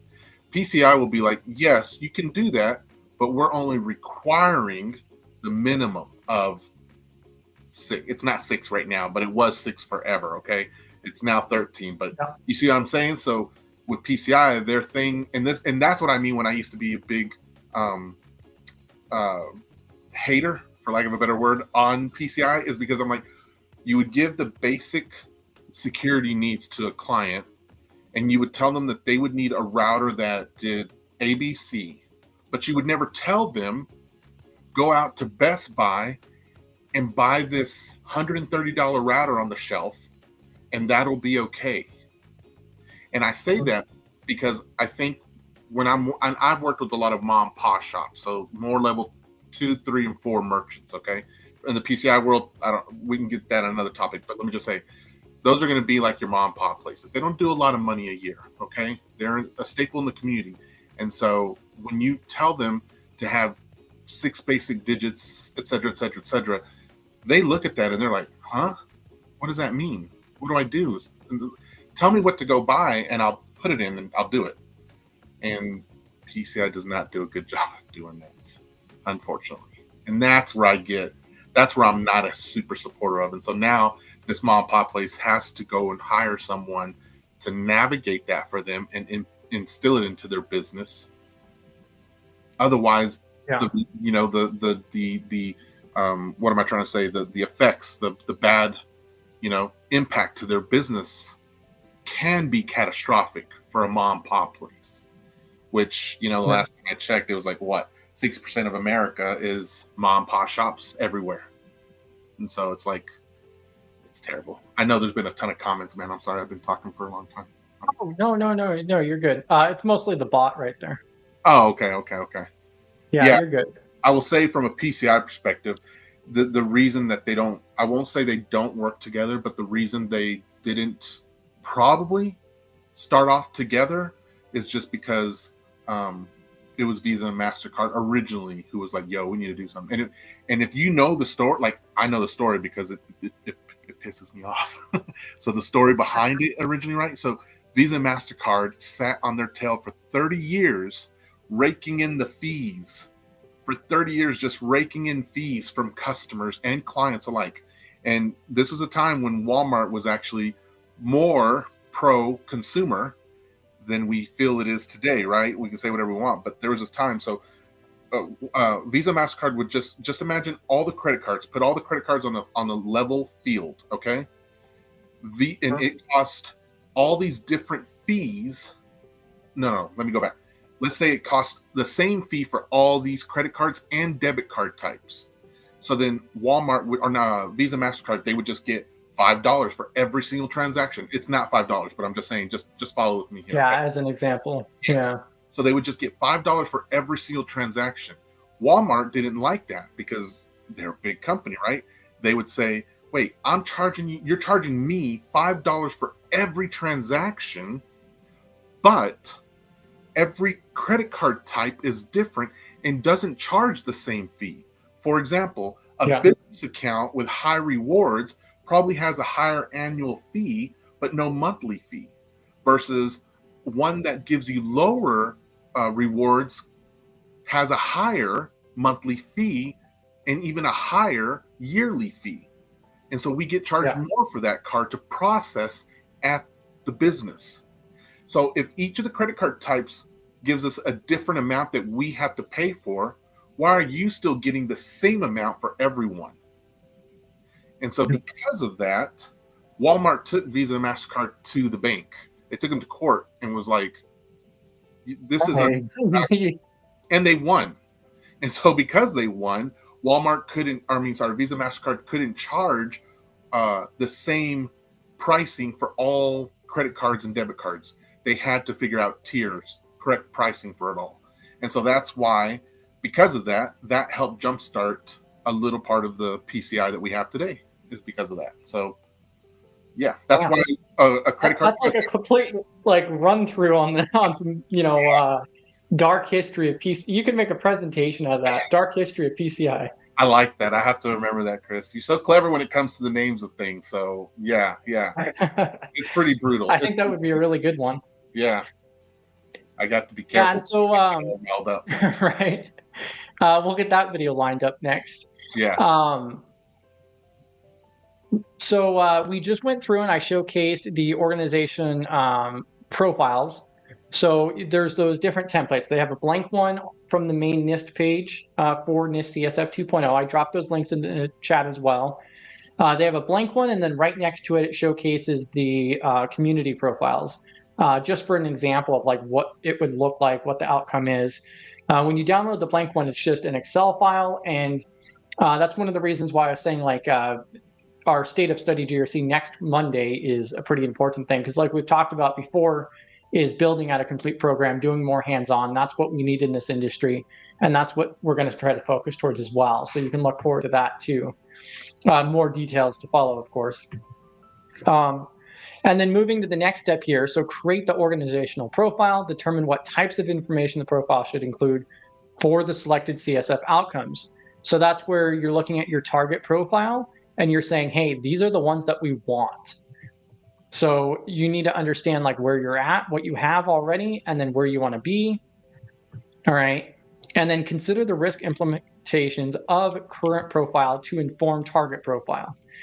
So, there's a lot of planning that goes involved with this, and it's largely based on the prioritization of like, okay, what do we need? And that's what I mentioned earlier too, when you're looking at those controls and you're saying, oh, we need to implement CSF. Well, especially if you're a small business, maybe you don't need to worry about, pen testing or, some of these other things, and you should focus on like data backups. How are you going to restore if hard drives go missing or get destroyed? Different workstations and just business continuity, a lot of the basics to keep the business running in priority. Analyze the gaps between the current and the target profiles and create an action plan.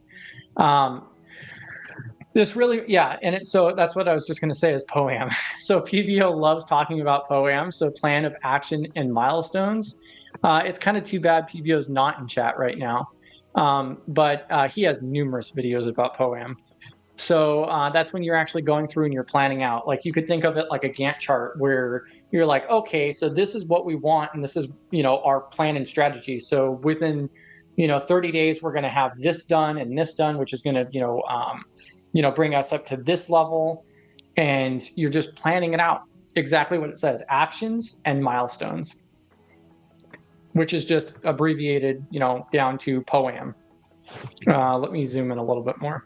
So POAM, which is the prioritization, and you're doing that between the gap of your current and target profiles, where you're at on the framework and where you want to be.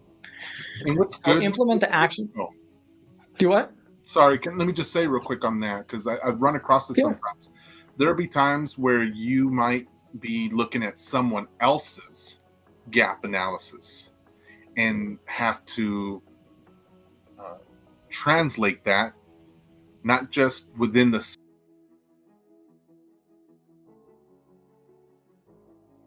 Oh, looks like he froze.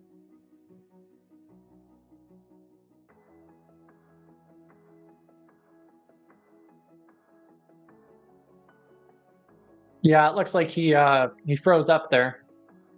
I'm gonna go ahead and pull him off for a moment. And then I'll check back with that in a second. Oh, now he's back. Sorry, did I freeze him? Yeah, you froze and then came back on. Sorry. Yeah, what were you saying there? You're I was good. just saying sometimes you can come in and midway in a project because whatever reasons happen, and the previous group or organization, company, whatever, they may already had built a gap analysis, or in this case, a POAM. POAM, what did you call it, Chris? How do you say it? Poem? POAM. So a previous poem might have already been created, and then you've got to look at that and be able to navigate that and figure it out. I hate doing that. I'll be honest with you. Every time they bring up someone else's, I'm always like, I don't know what they did. You want me to sign off on it, and you want me to do work based on this and put my name on this. It's a cluster. It's a complete cluster. So just FYI, maybe in some of the projects, Chris, is if it's just for food for thought. If different groups are creating like these profiles, these action plans, or anything like that, maybe during a practice run, swap them and see how they pick up and be like, oh crap, you know what I mean? Just to call it audible, Yeah, right? and that's a really good shout out too. Huh? Yeah, that's a really good shout out too. Yeah, Yeah. because especially in contract work or especially with like layoffs and so forth as well, and how big some of these organizations are. Yeah, you're definitely going to come across that as well.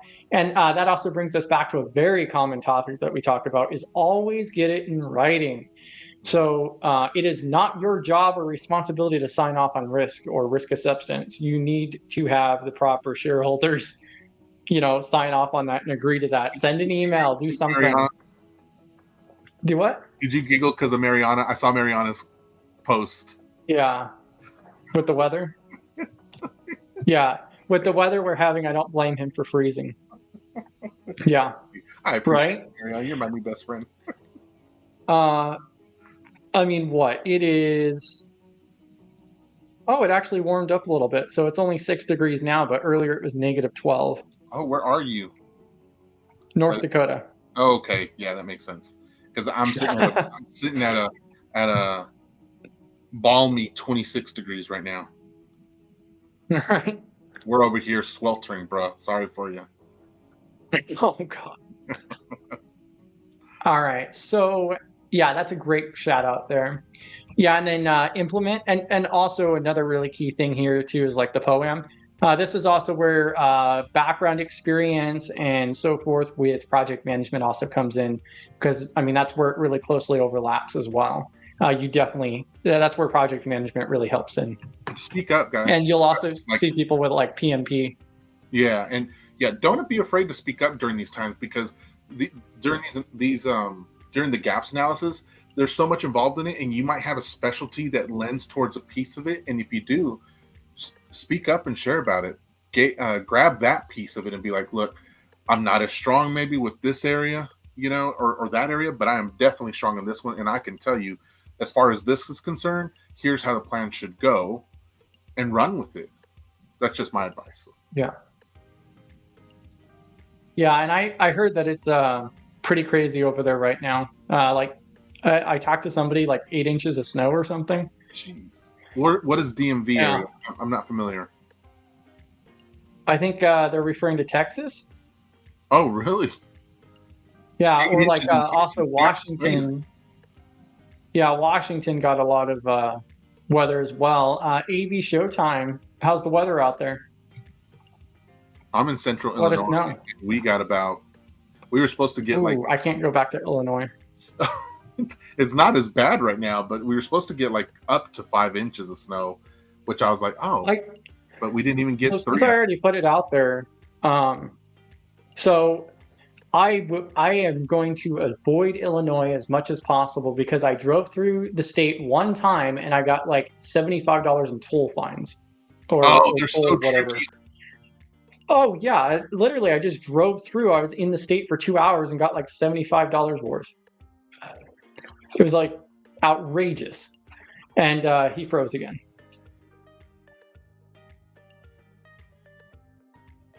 We'll go ahead and wait a moment and he'll come back. Yeah, so Washington, D.C., Virginia, Maryland. Yeah, that's like the same area region that AB Showtime's in as well. I heard that it's pretty bad.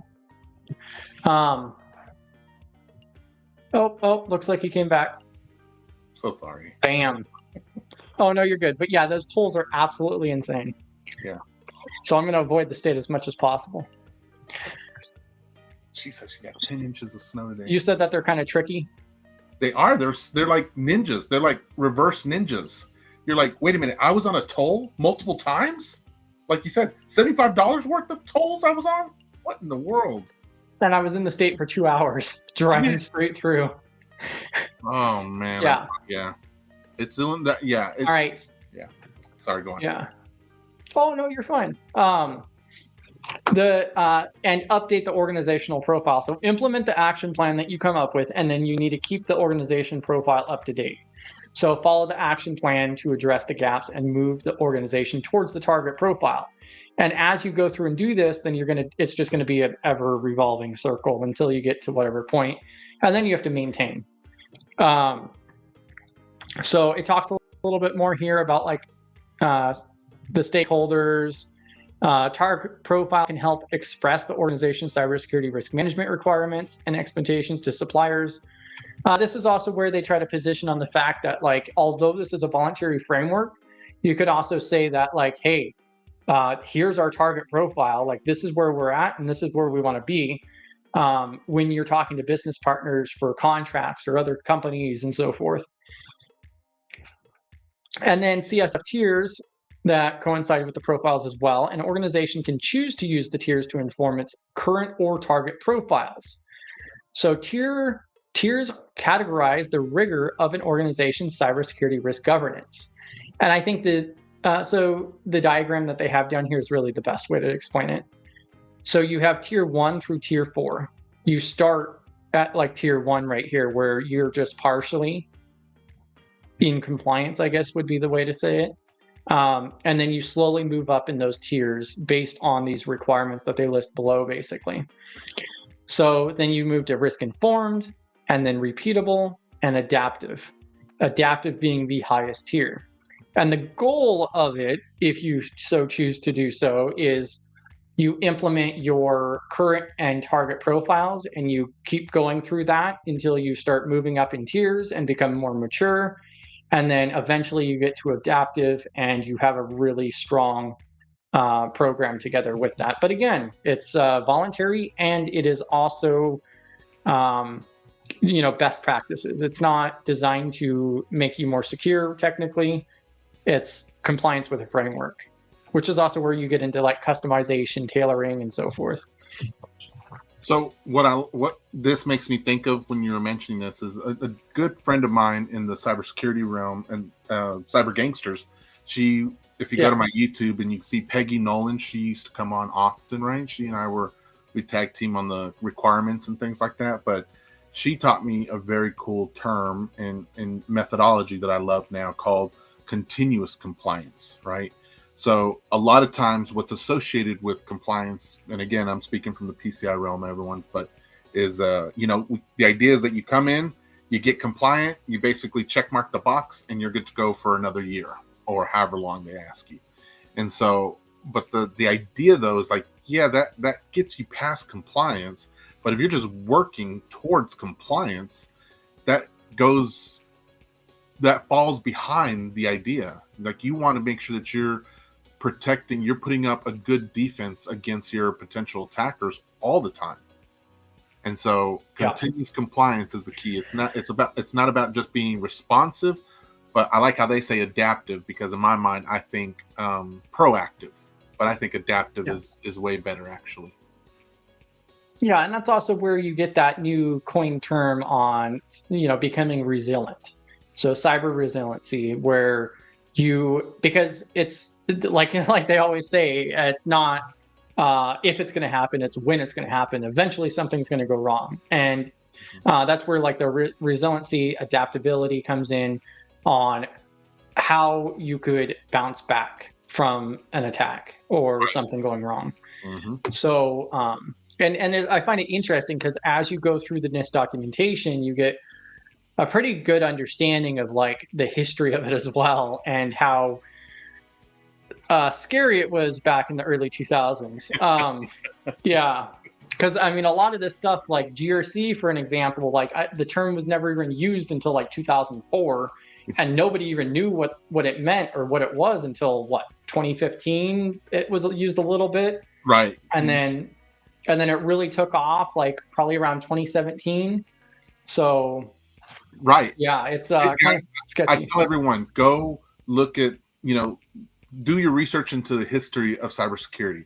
I do that heavily with Darknet Diaries as an example, right? Love Jack Reed's podcast, and it's amazing. But I'll be honest with you, it is scary to hear the stories of the folks who, when you think about the pioneers of cybersecurity, these were dangerous fools, man. Absolute dangers. Yeah. They were doing crazy things, and it was like we all remember that scene. For those of us who watch it and we're old enough, but we remember the scene in Hackers when they're using the paper gum, the foil paper, to get people free long distance on phones and to make free phone calls from the payphone. If you can remember what those are still. But they would use those high-pitched sounds to do that. But back in the day, that's what they were really doing. They were doing versions of that. Or how people would be like, I could just go grab a phone thing. Like someone who went into a telephone company's van and grabbed one of their phone thingamajigs, stole it, and then were hacking in to the community phone lines. They'd go to the junction box, chill out in the hat, chips and soda, and they fracking. I think was it called frack or something like that for the mag? Yeah, so they would go and listen to all that stuff, and then they just grew their hacking abilities from that. And they're like, well, if it can do this here, then I should be able to do this here and there and crazy stuff. And so but the true stories that Jack covers on his podcast, mind blowing and just absolutely. And I don't mean fear inducing, like you should be scared of him and the people, but you kind of are like, it gives you a really good back. Yeah. Well, and so I brought up our resource page here because we also have a list of books here on our resource page. And so like one of my favorites is the Cybersecurity First Principles by Rick Howard. And so this book right here, it gives an amazing backstory. So from the 1960s until the early 2020s. So this book was released April of 23 from Rick Howard, who runs the CISO series podcast. And he gives a complete breakdown of like the information security industry since the 1960s. And then it's called Cybersecurity First Principles, because then he goes through and works from the history to modern day, and then also outlines like where information security has gone wrong, because we're still in a state where we're drowning. We're in a losing battle, really. And that's where you get all of these different things coming out. It's just like supply chain was never a forethought until the target attack, and then you got implemented across everything. Yep. Yeah. So it's a perfect example. This later, because I'll need to grab some of those books there. Oh yeah, and it's on our website, studygrc.org, and then you just click on resources.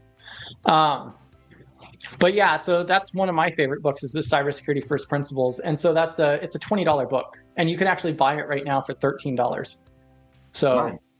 Yeah, it's a really great backstory, and one of the best things I like about it is then he works into the principles of cybersecurity, because in a lot of different scientific realms like physics and so forth and mathematics, you have first principles, and cybersecurity, InfoSec, does not have a first principle. We always talk about the CIA triad, but nobody actually says, oh, this is definitely the first principle, because you can't say that.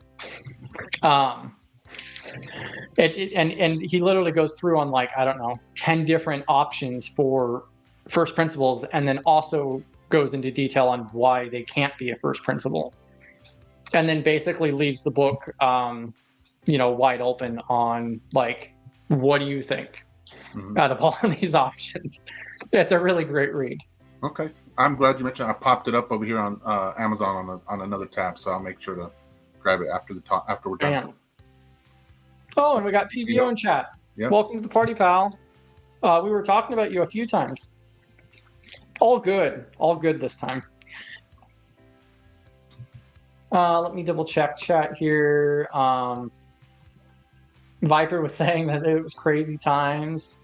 B-Dubs taught AV today about Agile GRC. So B-Dubs is a well-known community member. I'm going to go ahead and drop that website link as well. B-Dubs also says that GRC has to always be evolving with the threat landscape. Bam. All right. Yeah, Nada also mentions PBO is in the building. I didn't hear the alarms go off this time. I felt the ground shake a little bit, so I figured he might be. Yeah, exactly. Especially with us talking about CSF and not 53. So we're talking about the tiers here. We went into really good detail about this for tier 1 through 4. You can go through here as well, and they break it down even further. So we also have some more references here. So introduction to online research supplement the CSF. So this is a lot of the stuff that I have thrown out there at the beginning of this video, because the most important thing about what I wanted to cover here is that this NIST CSF is a freely available open source framework. All of the stuff related to it is out there. It's on the NIST page. You just have to look for it. The informative references, we use that. We looked at the Trello board that I built. I threw out, if you typed in csf.tools, that's a website with visualizations and other resources too. And just go to the main NIST page and look around. You're not going to, do anything wrong. You're just going to find really cool stuff. The more you dig into it, then the more you find. And then also, just like it was mentioned earlier, on the fact that it's not that you have to know everything, just understand the concepts, be able to explain like what is a profile, what is a tier, and where you can find more information and so forth is a very valuable aspect. They also have these quick start guides as well, and a bunch of other resources. Also on that homepage, if you scroll down, there's those 2 different videos. There's a 3-minute, but then that 46-minute video. It's designed for small business for that 46-minute video, but it gives you a really good overview. And there's even a webinar section where you can find like a 4-hour-long introduction to CSF. So and also, if you have any issues finding anything, our Discord server is the best place to look.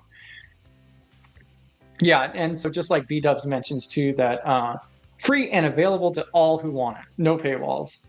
It's one of the best things about NIST. That's why I love NIST so much. Yes. Yeah.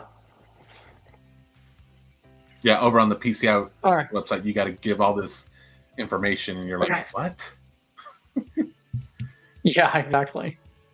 Yeah, on NIST, you're good until you hit one of those, entering federal system, enter your credentials, then that's when you back out. So, yeah. Until you reach that point, you're good. And then there's more information. So it gives you some more supplemental materials for CSF. Now, improving risk management communications. Communication is such an important aspect. It's actually what I've kind of taken a liking to more recently, is like company culture and the communication aspect. So the CSF fosters bidirectional information flow, as shown in the top half of the figure. So, that's the goal. That's what we're hoping for, is that it's all bidirectional. The executives talk to the managers, and the managers talk to the practitioners, as shown in this figure here. This isn't an ideal world. And I hope more and more businesses improve in communication. The majority of the people I talk to in practice, one of the biggest problems is a lack of communication. And that's one of the things I would say that we really should be working on.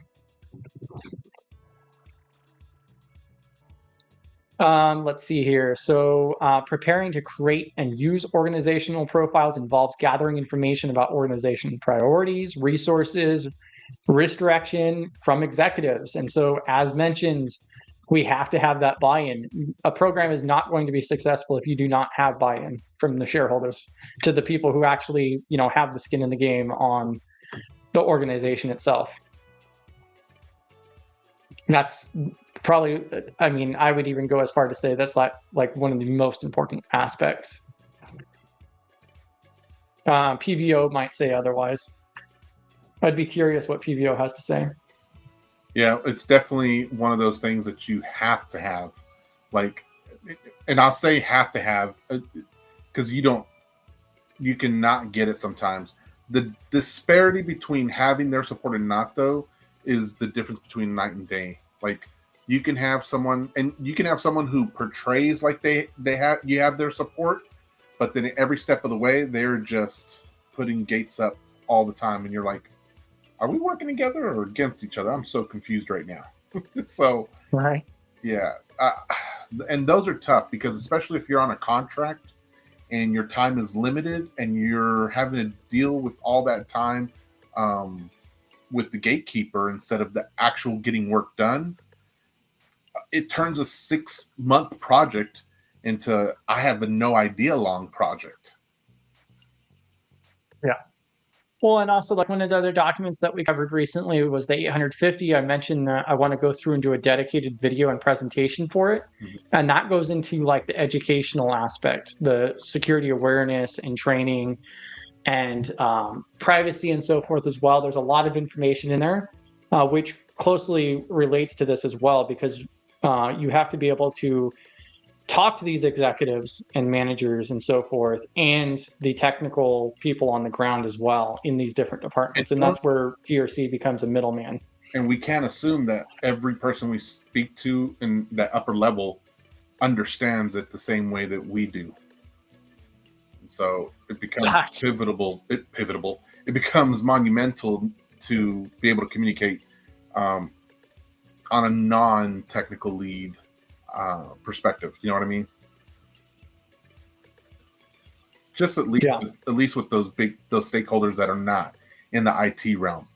So a lot of times I've seen that'll be like the financial folks. That's usually on my side of the house with PCI. That's usually who I have to work on with the buy-in, is the financial. So like the chief financial officer, the directors and managers in the finance department, because a lot of times, since my work works with like the banks, like we have to know who in the organization that I'm helping out has that direct relationship with the bank, because there are times where when I need to bypass a requirement or ask for permission to get a longer time or anything else that I can't follow the requirements the way it is, I'm going to need the bank sign off on that. And the way a bank is going to be more willing to give that sign off to the relationship they have with the client than they are with me. Yeah. And so you can see with the text right there, it's referencing in this bidirectional communication that it's showing in this diagram.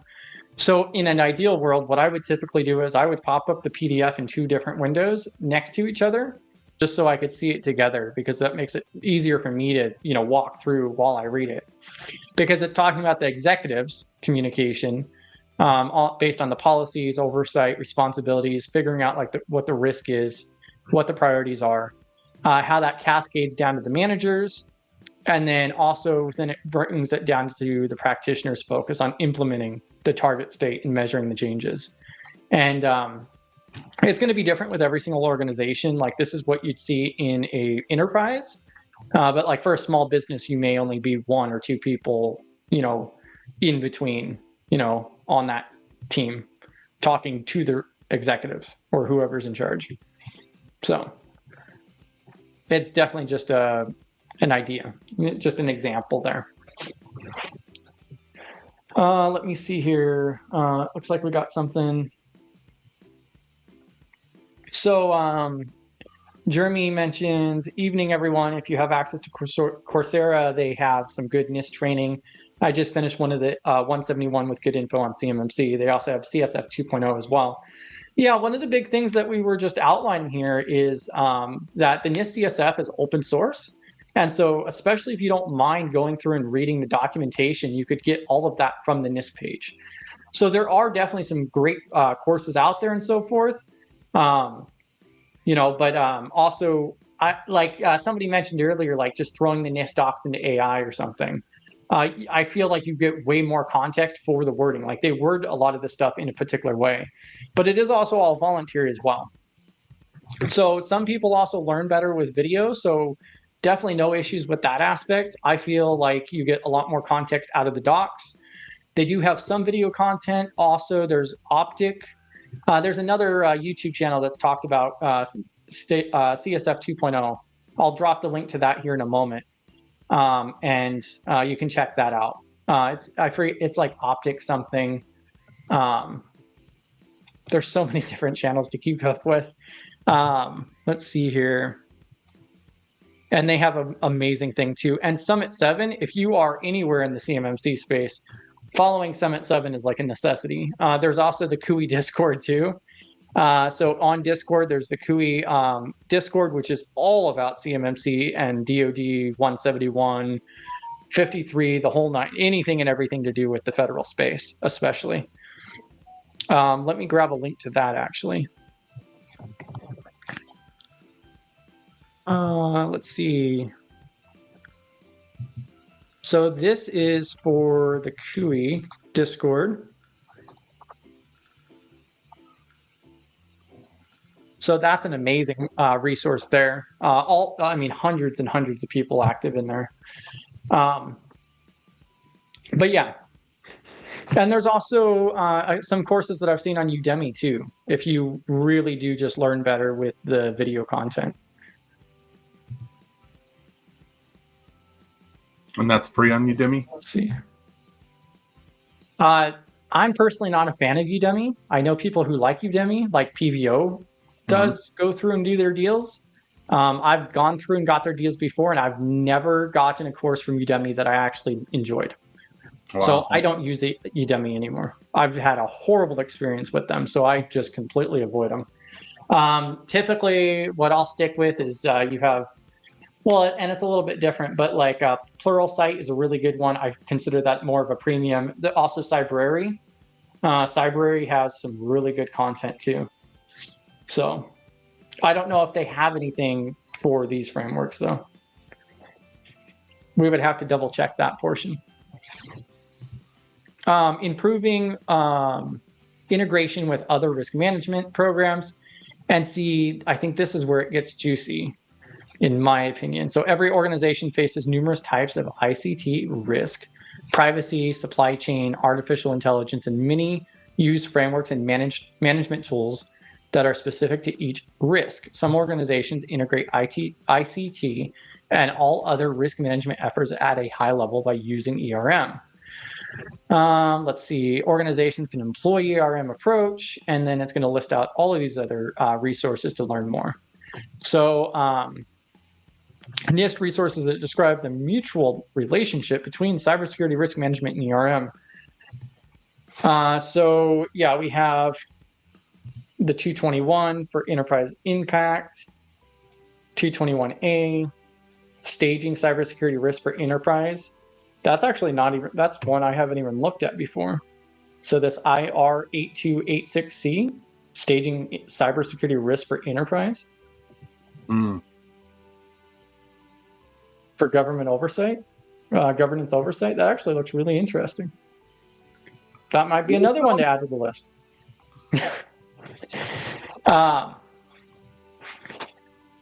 Yeah, and so I'm trying to find, so cybersecurity risk, privacy risk, I think this is where it's going to throw in the NIST privacy framework.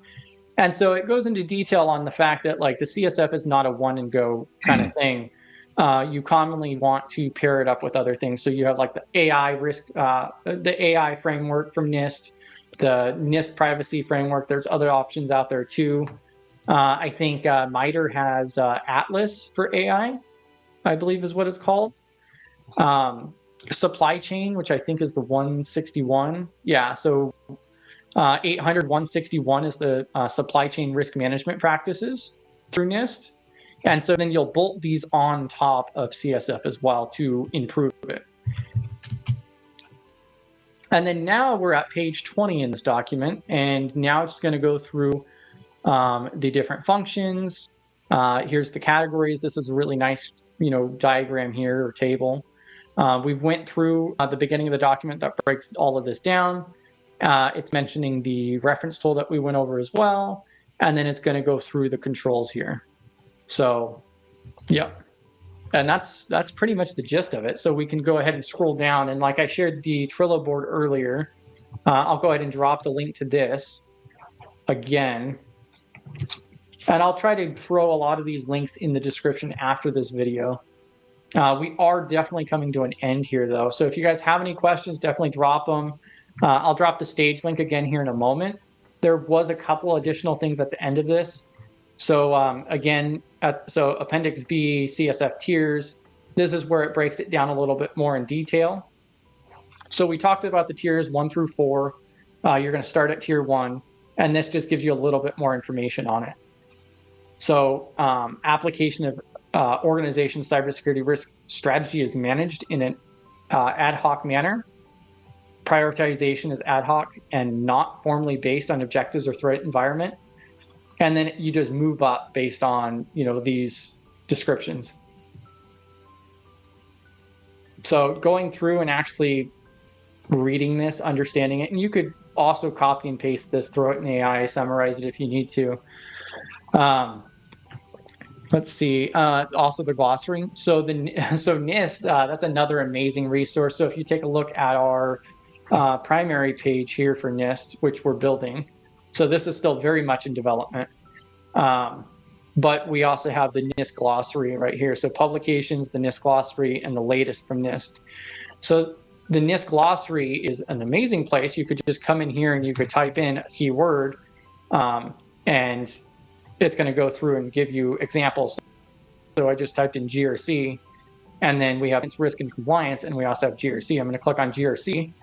That's going to open up the glossary page for GRC. You can actually see where GRC comes up in different documents. And so if you're looking for something in particular, like we could just search for firewall for an example. And, there's application firewall, host-based firewall, next-gen.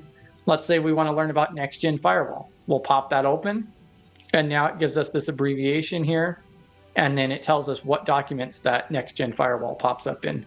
So then we could open up this 1824B. That's taking a long time to load.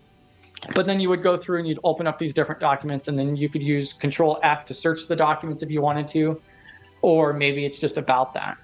So like this first one that it references is picture archiving and communication systems. This other one it mentions is a guide to secure enterprise network landscape. So now if we're looking for next gen,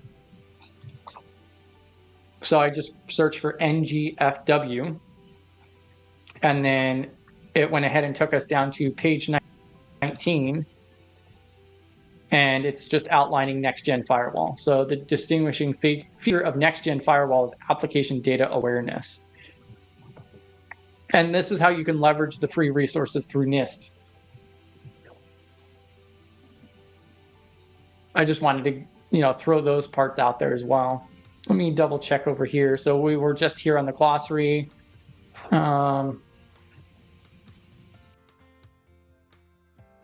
Oh, welcome to the party, pal, AB Showtime's wife.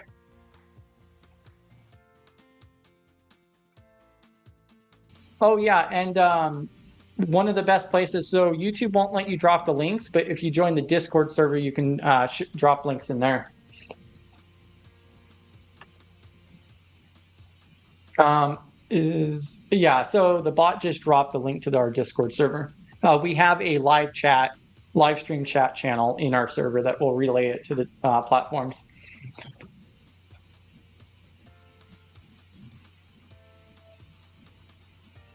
And then, so then we have this glossary here, which is useful, but you can also go ahead and take this, throw it through the NIST glossary to learn more. And that brings us to the bottom of the document, of the main document for NIST CSF 2.0. So I really hope that this is useful. The beginning of the video, I would probably say the first 20 or 30 minutes, we broke down a lot of the different resources that are out there to learn the CSF 2.0. If you guys want to see more stuff like this, definitely let us know. I think it's a pretty good framework to go through and learn. I would probably say that CMMC or CIS may be a little bit easier just because of the size difference. But it's definitely becoming more popular. Probably one of the biggest downsides I see of it is that it's 100% voluntary. So, you know, you definitely see that places like like in the Google Cybersecurity certificate that you get on Coursera. I've taken that course and they talk about utilizing NIST CSF 2.0 for Google. And there's a lot of different companies that do utilize it in some capacity.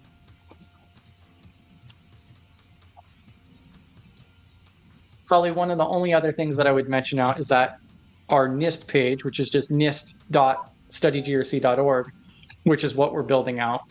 We're putting all of these documents in here related to NIST. So a lot of these ones that would be considered like fundamental, like about risk assessments and risk management. There's a really good one here for Introduction to InfoSec, which is the 812. Very much under development, but we are throwing it together. Doing great at it, though, man. Did you have anything else to add there? No. It's easy for me to talk, Chris. So I'm like, nothing else. I just say, I think just as a general rule of thumb is like, just sometimes you can feel overwhelmed when you see so much information and things like that. Like, I think to help, kind of get out of that overwhelmingness sometimes is to be like, look, remember where this document lives, know where to get it, and then from time to time open it up and review it. If NIST is your thing, I will be honest, NIST is not my thing, but the same applications from PCI can apply to NIST and OWASP and all the other ones. It's the habits behind how to look at any of these that can help you in the long run, right? And I think I'm speaking more for the folks that are new and getting. Someone earlier said 2024 was the first time they've ever heard the term GRC, for example. So, if you're new into the GRC realm, give yourself a lot of grace, and so you're in the right. And I mean, that's really where we came about for Study GRC. So if you're not familiar, like we originated out of the Simply Cyber community, just meeting up as a study group, but then we really grew into the YouTube channel and meeting up every Thursday night at 6 p.m. Central, just because there's not that much information out there, fostering community and so forth, because it is so difficult from an entry-level standpoint, especially. Not only do practitioners get useful information from this, because like PBO has been in the industry for decades, and he's learned a lot from it as well, just going through and talking and sharing different insight. You're never going to learn it all.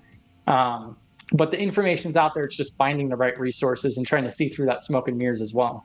I'm going to drop this. This is a good resource for NIST too.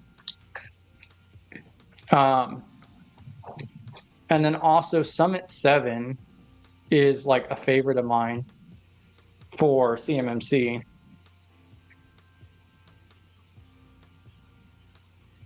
And then there's also GRC Academy. So GRC Academy has a paid course for it, but also if you look at the playlists on GRC Academy's YouTube channel, you'll see a bunch of free stuff as well. So you can get like an introduction to CMMC just through that.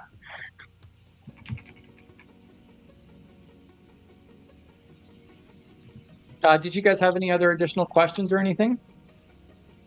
So we are at 2 hours and 10 minutes right now. We typically have our meetings Thursdays at 6 p.m. Check out our website. Like and subscribe if you would care to do so. It really helps us out, actually. I'm horrible at marketing and throwing that out there. But I'll stick around for a couple more minutes here. Thanks, Chris, for everything you do. Appreciate your support for everything in the community, man. Yeah, thank you. Well, and I don't think you dropped out your Discord yet either. I didn't want to. Oh, you're fine.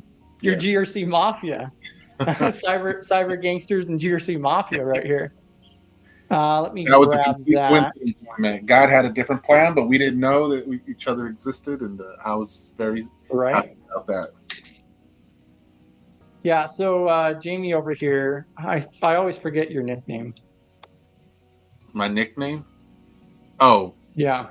Jaime, my preferred name. I tell my friends to call Yes. me Jaime. I tell my coworkers to call me Jamie. There we go. You guys can all call me. Right. So cyber gangsters, cybersecurity, they have a Discord server as well. You guys also have a YouTube channel, I think, too, right? Yes, but I haven't posted to it in a long time. But it still gets views, and people still like learning about PCI. And to be honest with you, the knowledge in those videos is pretty, like, it's still relevant today. It really is. Yeah. Even though PCI went through a major haul from 3.2.1 to even 4.0.1, a lot of the controls are still there. A lot of the principles that are shared in those videos, though, apply to all the frameworks, honestly. And so, especially the ones where Peggy was in there with me, she just dropped so many knowledge bombs like crazy. Yeah, and like B-Dubs just hopped over into your Discord. Yeah, especially around PCI. I mean, I know you guys do a lot more, but also one of the biggest things is like um, the labs that you guys do, like the different scenarios that you guys work through, because you Yeah. post those from time to time, and you have a whole archive of different scenarios in the Discord. Yep. And so, yeah. So that's really valuable. Well, and that goes into the.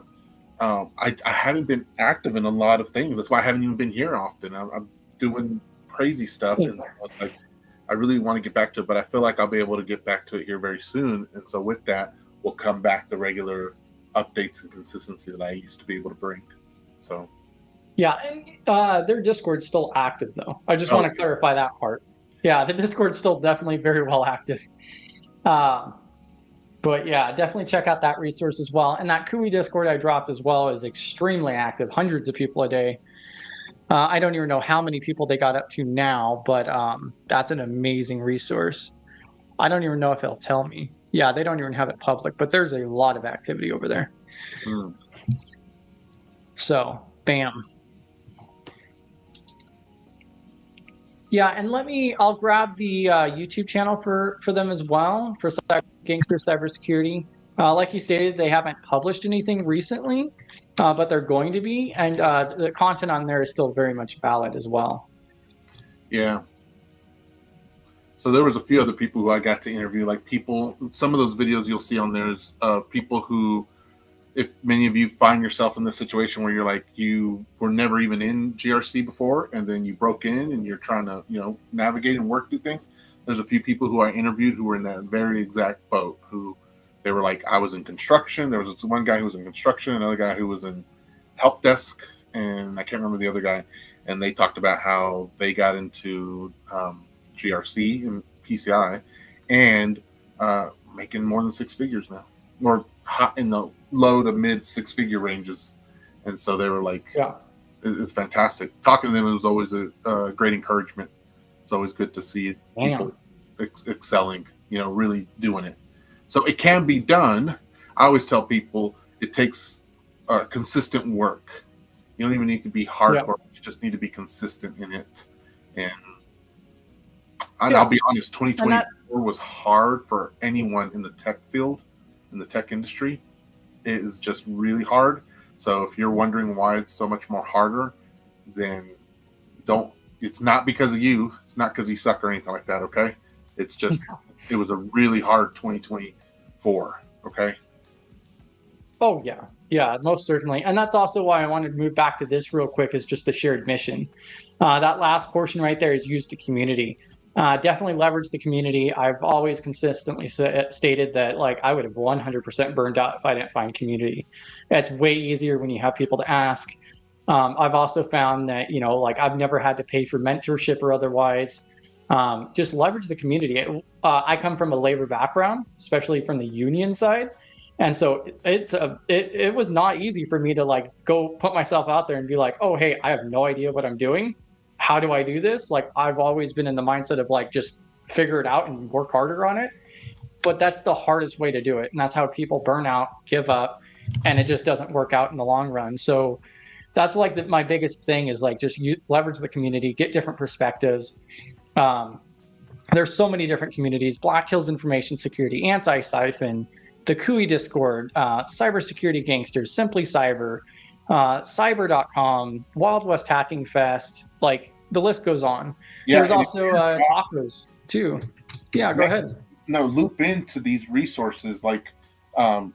the YouTube videos, the podcasts, and if you need ideas, ask. Again, the community ask, because like one of the greatest things that happened in 2024 was meeting Chris, because I love to surround myself with people who have the same kind of heart and soul, because I'm not one to gatekeep information. Like if you succeed more than I do, I can totally cheer for you, and I'm okay. It doesn't break my heart. It doesn't hurt my booty or anything else like that. I'm like, more power to you. Yes. Exactly. So use the time that you have. Every night I'm going to sleep listening to something, even, but I'm also listening to things throughout the day, throughout the week. So I'm just trying to enrich myself. It may not even be about how are you retaining any of the information, but if you're just, what am I trying, delving into this world and just learning and hearing it, at least even if you get 20% of what you're listening at first, that's 20% more than you wouldn't if you were just listening to the radio. You feel me? You get me on that? So you got to just start surrounding yourself with whatever you can, whenever you can. And like I said, with Chris, I appreciate with people who are willing to share their resources, their victories, and things like that, because I think there's enough room and there's enough of the pie for all of us. Honestly, there absolutely is. And if you feel like if you ever get to that point where you're like, but the market's so saturated right now, I don't even bother with listening to that, because I don't believe it, and I know it's not true. It is a very difficult market. It is I say an employers-based market, meaning they have the choice to hire whoever they want to. When years past, it was traditionally more of an employee market, meaning we could get the jobs anytime, everywhere, all the time. But what I also tell people is you're getting into a field that is high paying. So the reward is very high. Okay. Now, when you go to McDonald's, it's easy for you to get a little cheeseburger there, right? Well, not as much these days, but versus going to, I don't know, an Epic Burger, and you're paying $20 for the burger there. You see what I'm saying here is that if you wanted just some rinky-dink job, they're going to be the ones that pay you the $13 an hour. But the ones that are going to pay you those big dollar figures, those are the ones that are going to take a while to get. They're not just going to be available anywhere and all the time. If they were, we'd all be in the jobs making lots of money. So exactly. They're going to weed us. They're going to weed those out. So you can't just go into the interview and get your resume looking good, but then not be able to have any follow-up afterwards, because they will weed you out. And they're going to, 2 weeks after you start, you're going to wonder why you don't understand anything. And they're going to be like, yeah, you're just not a good fit for us. And so, right. Yeah. And definitely immerse yourself in all of those different communities, and then find your niche too. Because I mean, that's really what I did. I mean, I just happened to come across Simply Cyber on LinkedIn just by chance, and that's where I ended up settling. But there's a couple dozen different other communities that I'm, niched into as well. So that's one of the best things, especially after you start like going to conferences and in person. Then you really see it really is a shared mission across the industry. Mm-hmm. So yeah, and if you guys ever need anything, definitely reach out, drop something in Discord or otherwise. There's so many people out there willing to help. Mm-hmm. I'm going to go ahead and bring this to an end now. So we're now at 2 hours and 21 minutes. Thank you all for joining us. I hope to see everybody on Thursday at 6 p.m. Central for our primary one. This week will be especially special because it is a mystery stream. So I can tell you right now, not only does this apply to GRC and extremely important for that, but everybody else in information security will be interested as well. Very interesting topic. We did have a cancellation with it. However, we got a very good fill-in for it as well. And the original, if you were familiar, the original one was supposed to be talking about high trust. That will be rescheduled for February. So it will still be coming up. It's a cynical overview of high trust, which is going to be a great one in February. So we just had to do a reschedule. But yeah, definitely check us out on Thursday. See you guys in Discord. Like and subscribe if you feel like doing so. I'd appreciate it. And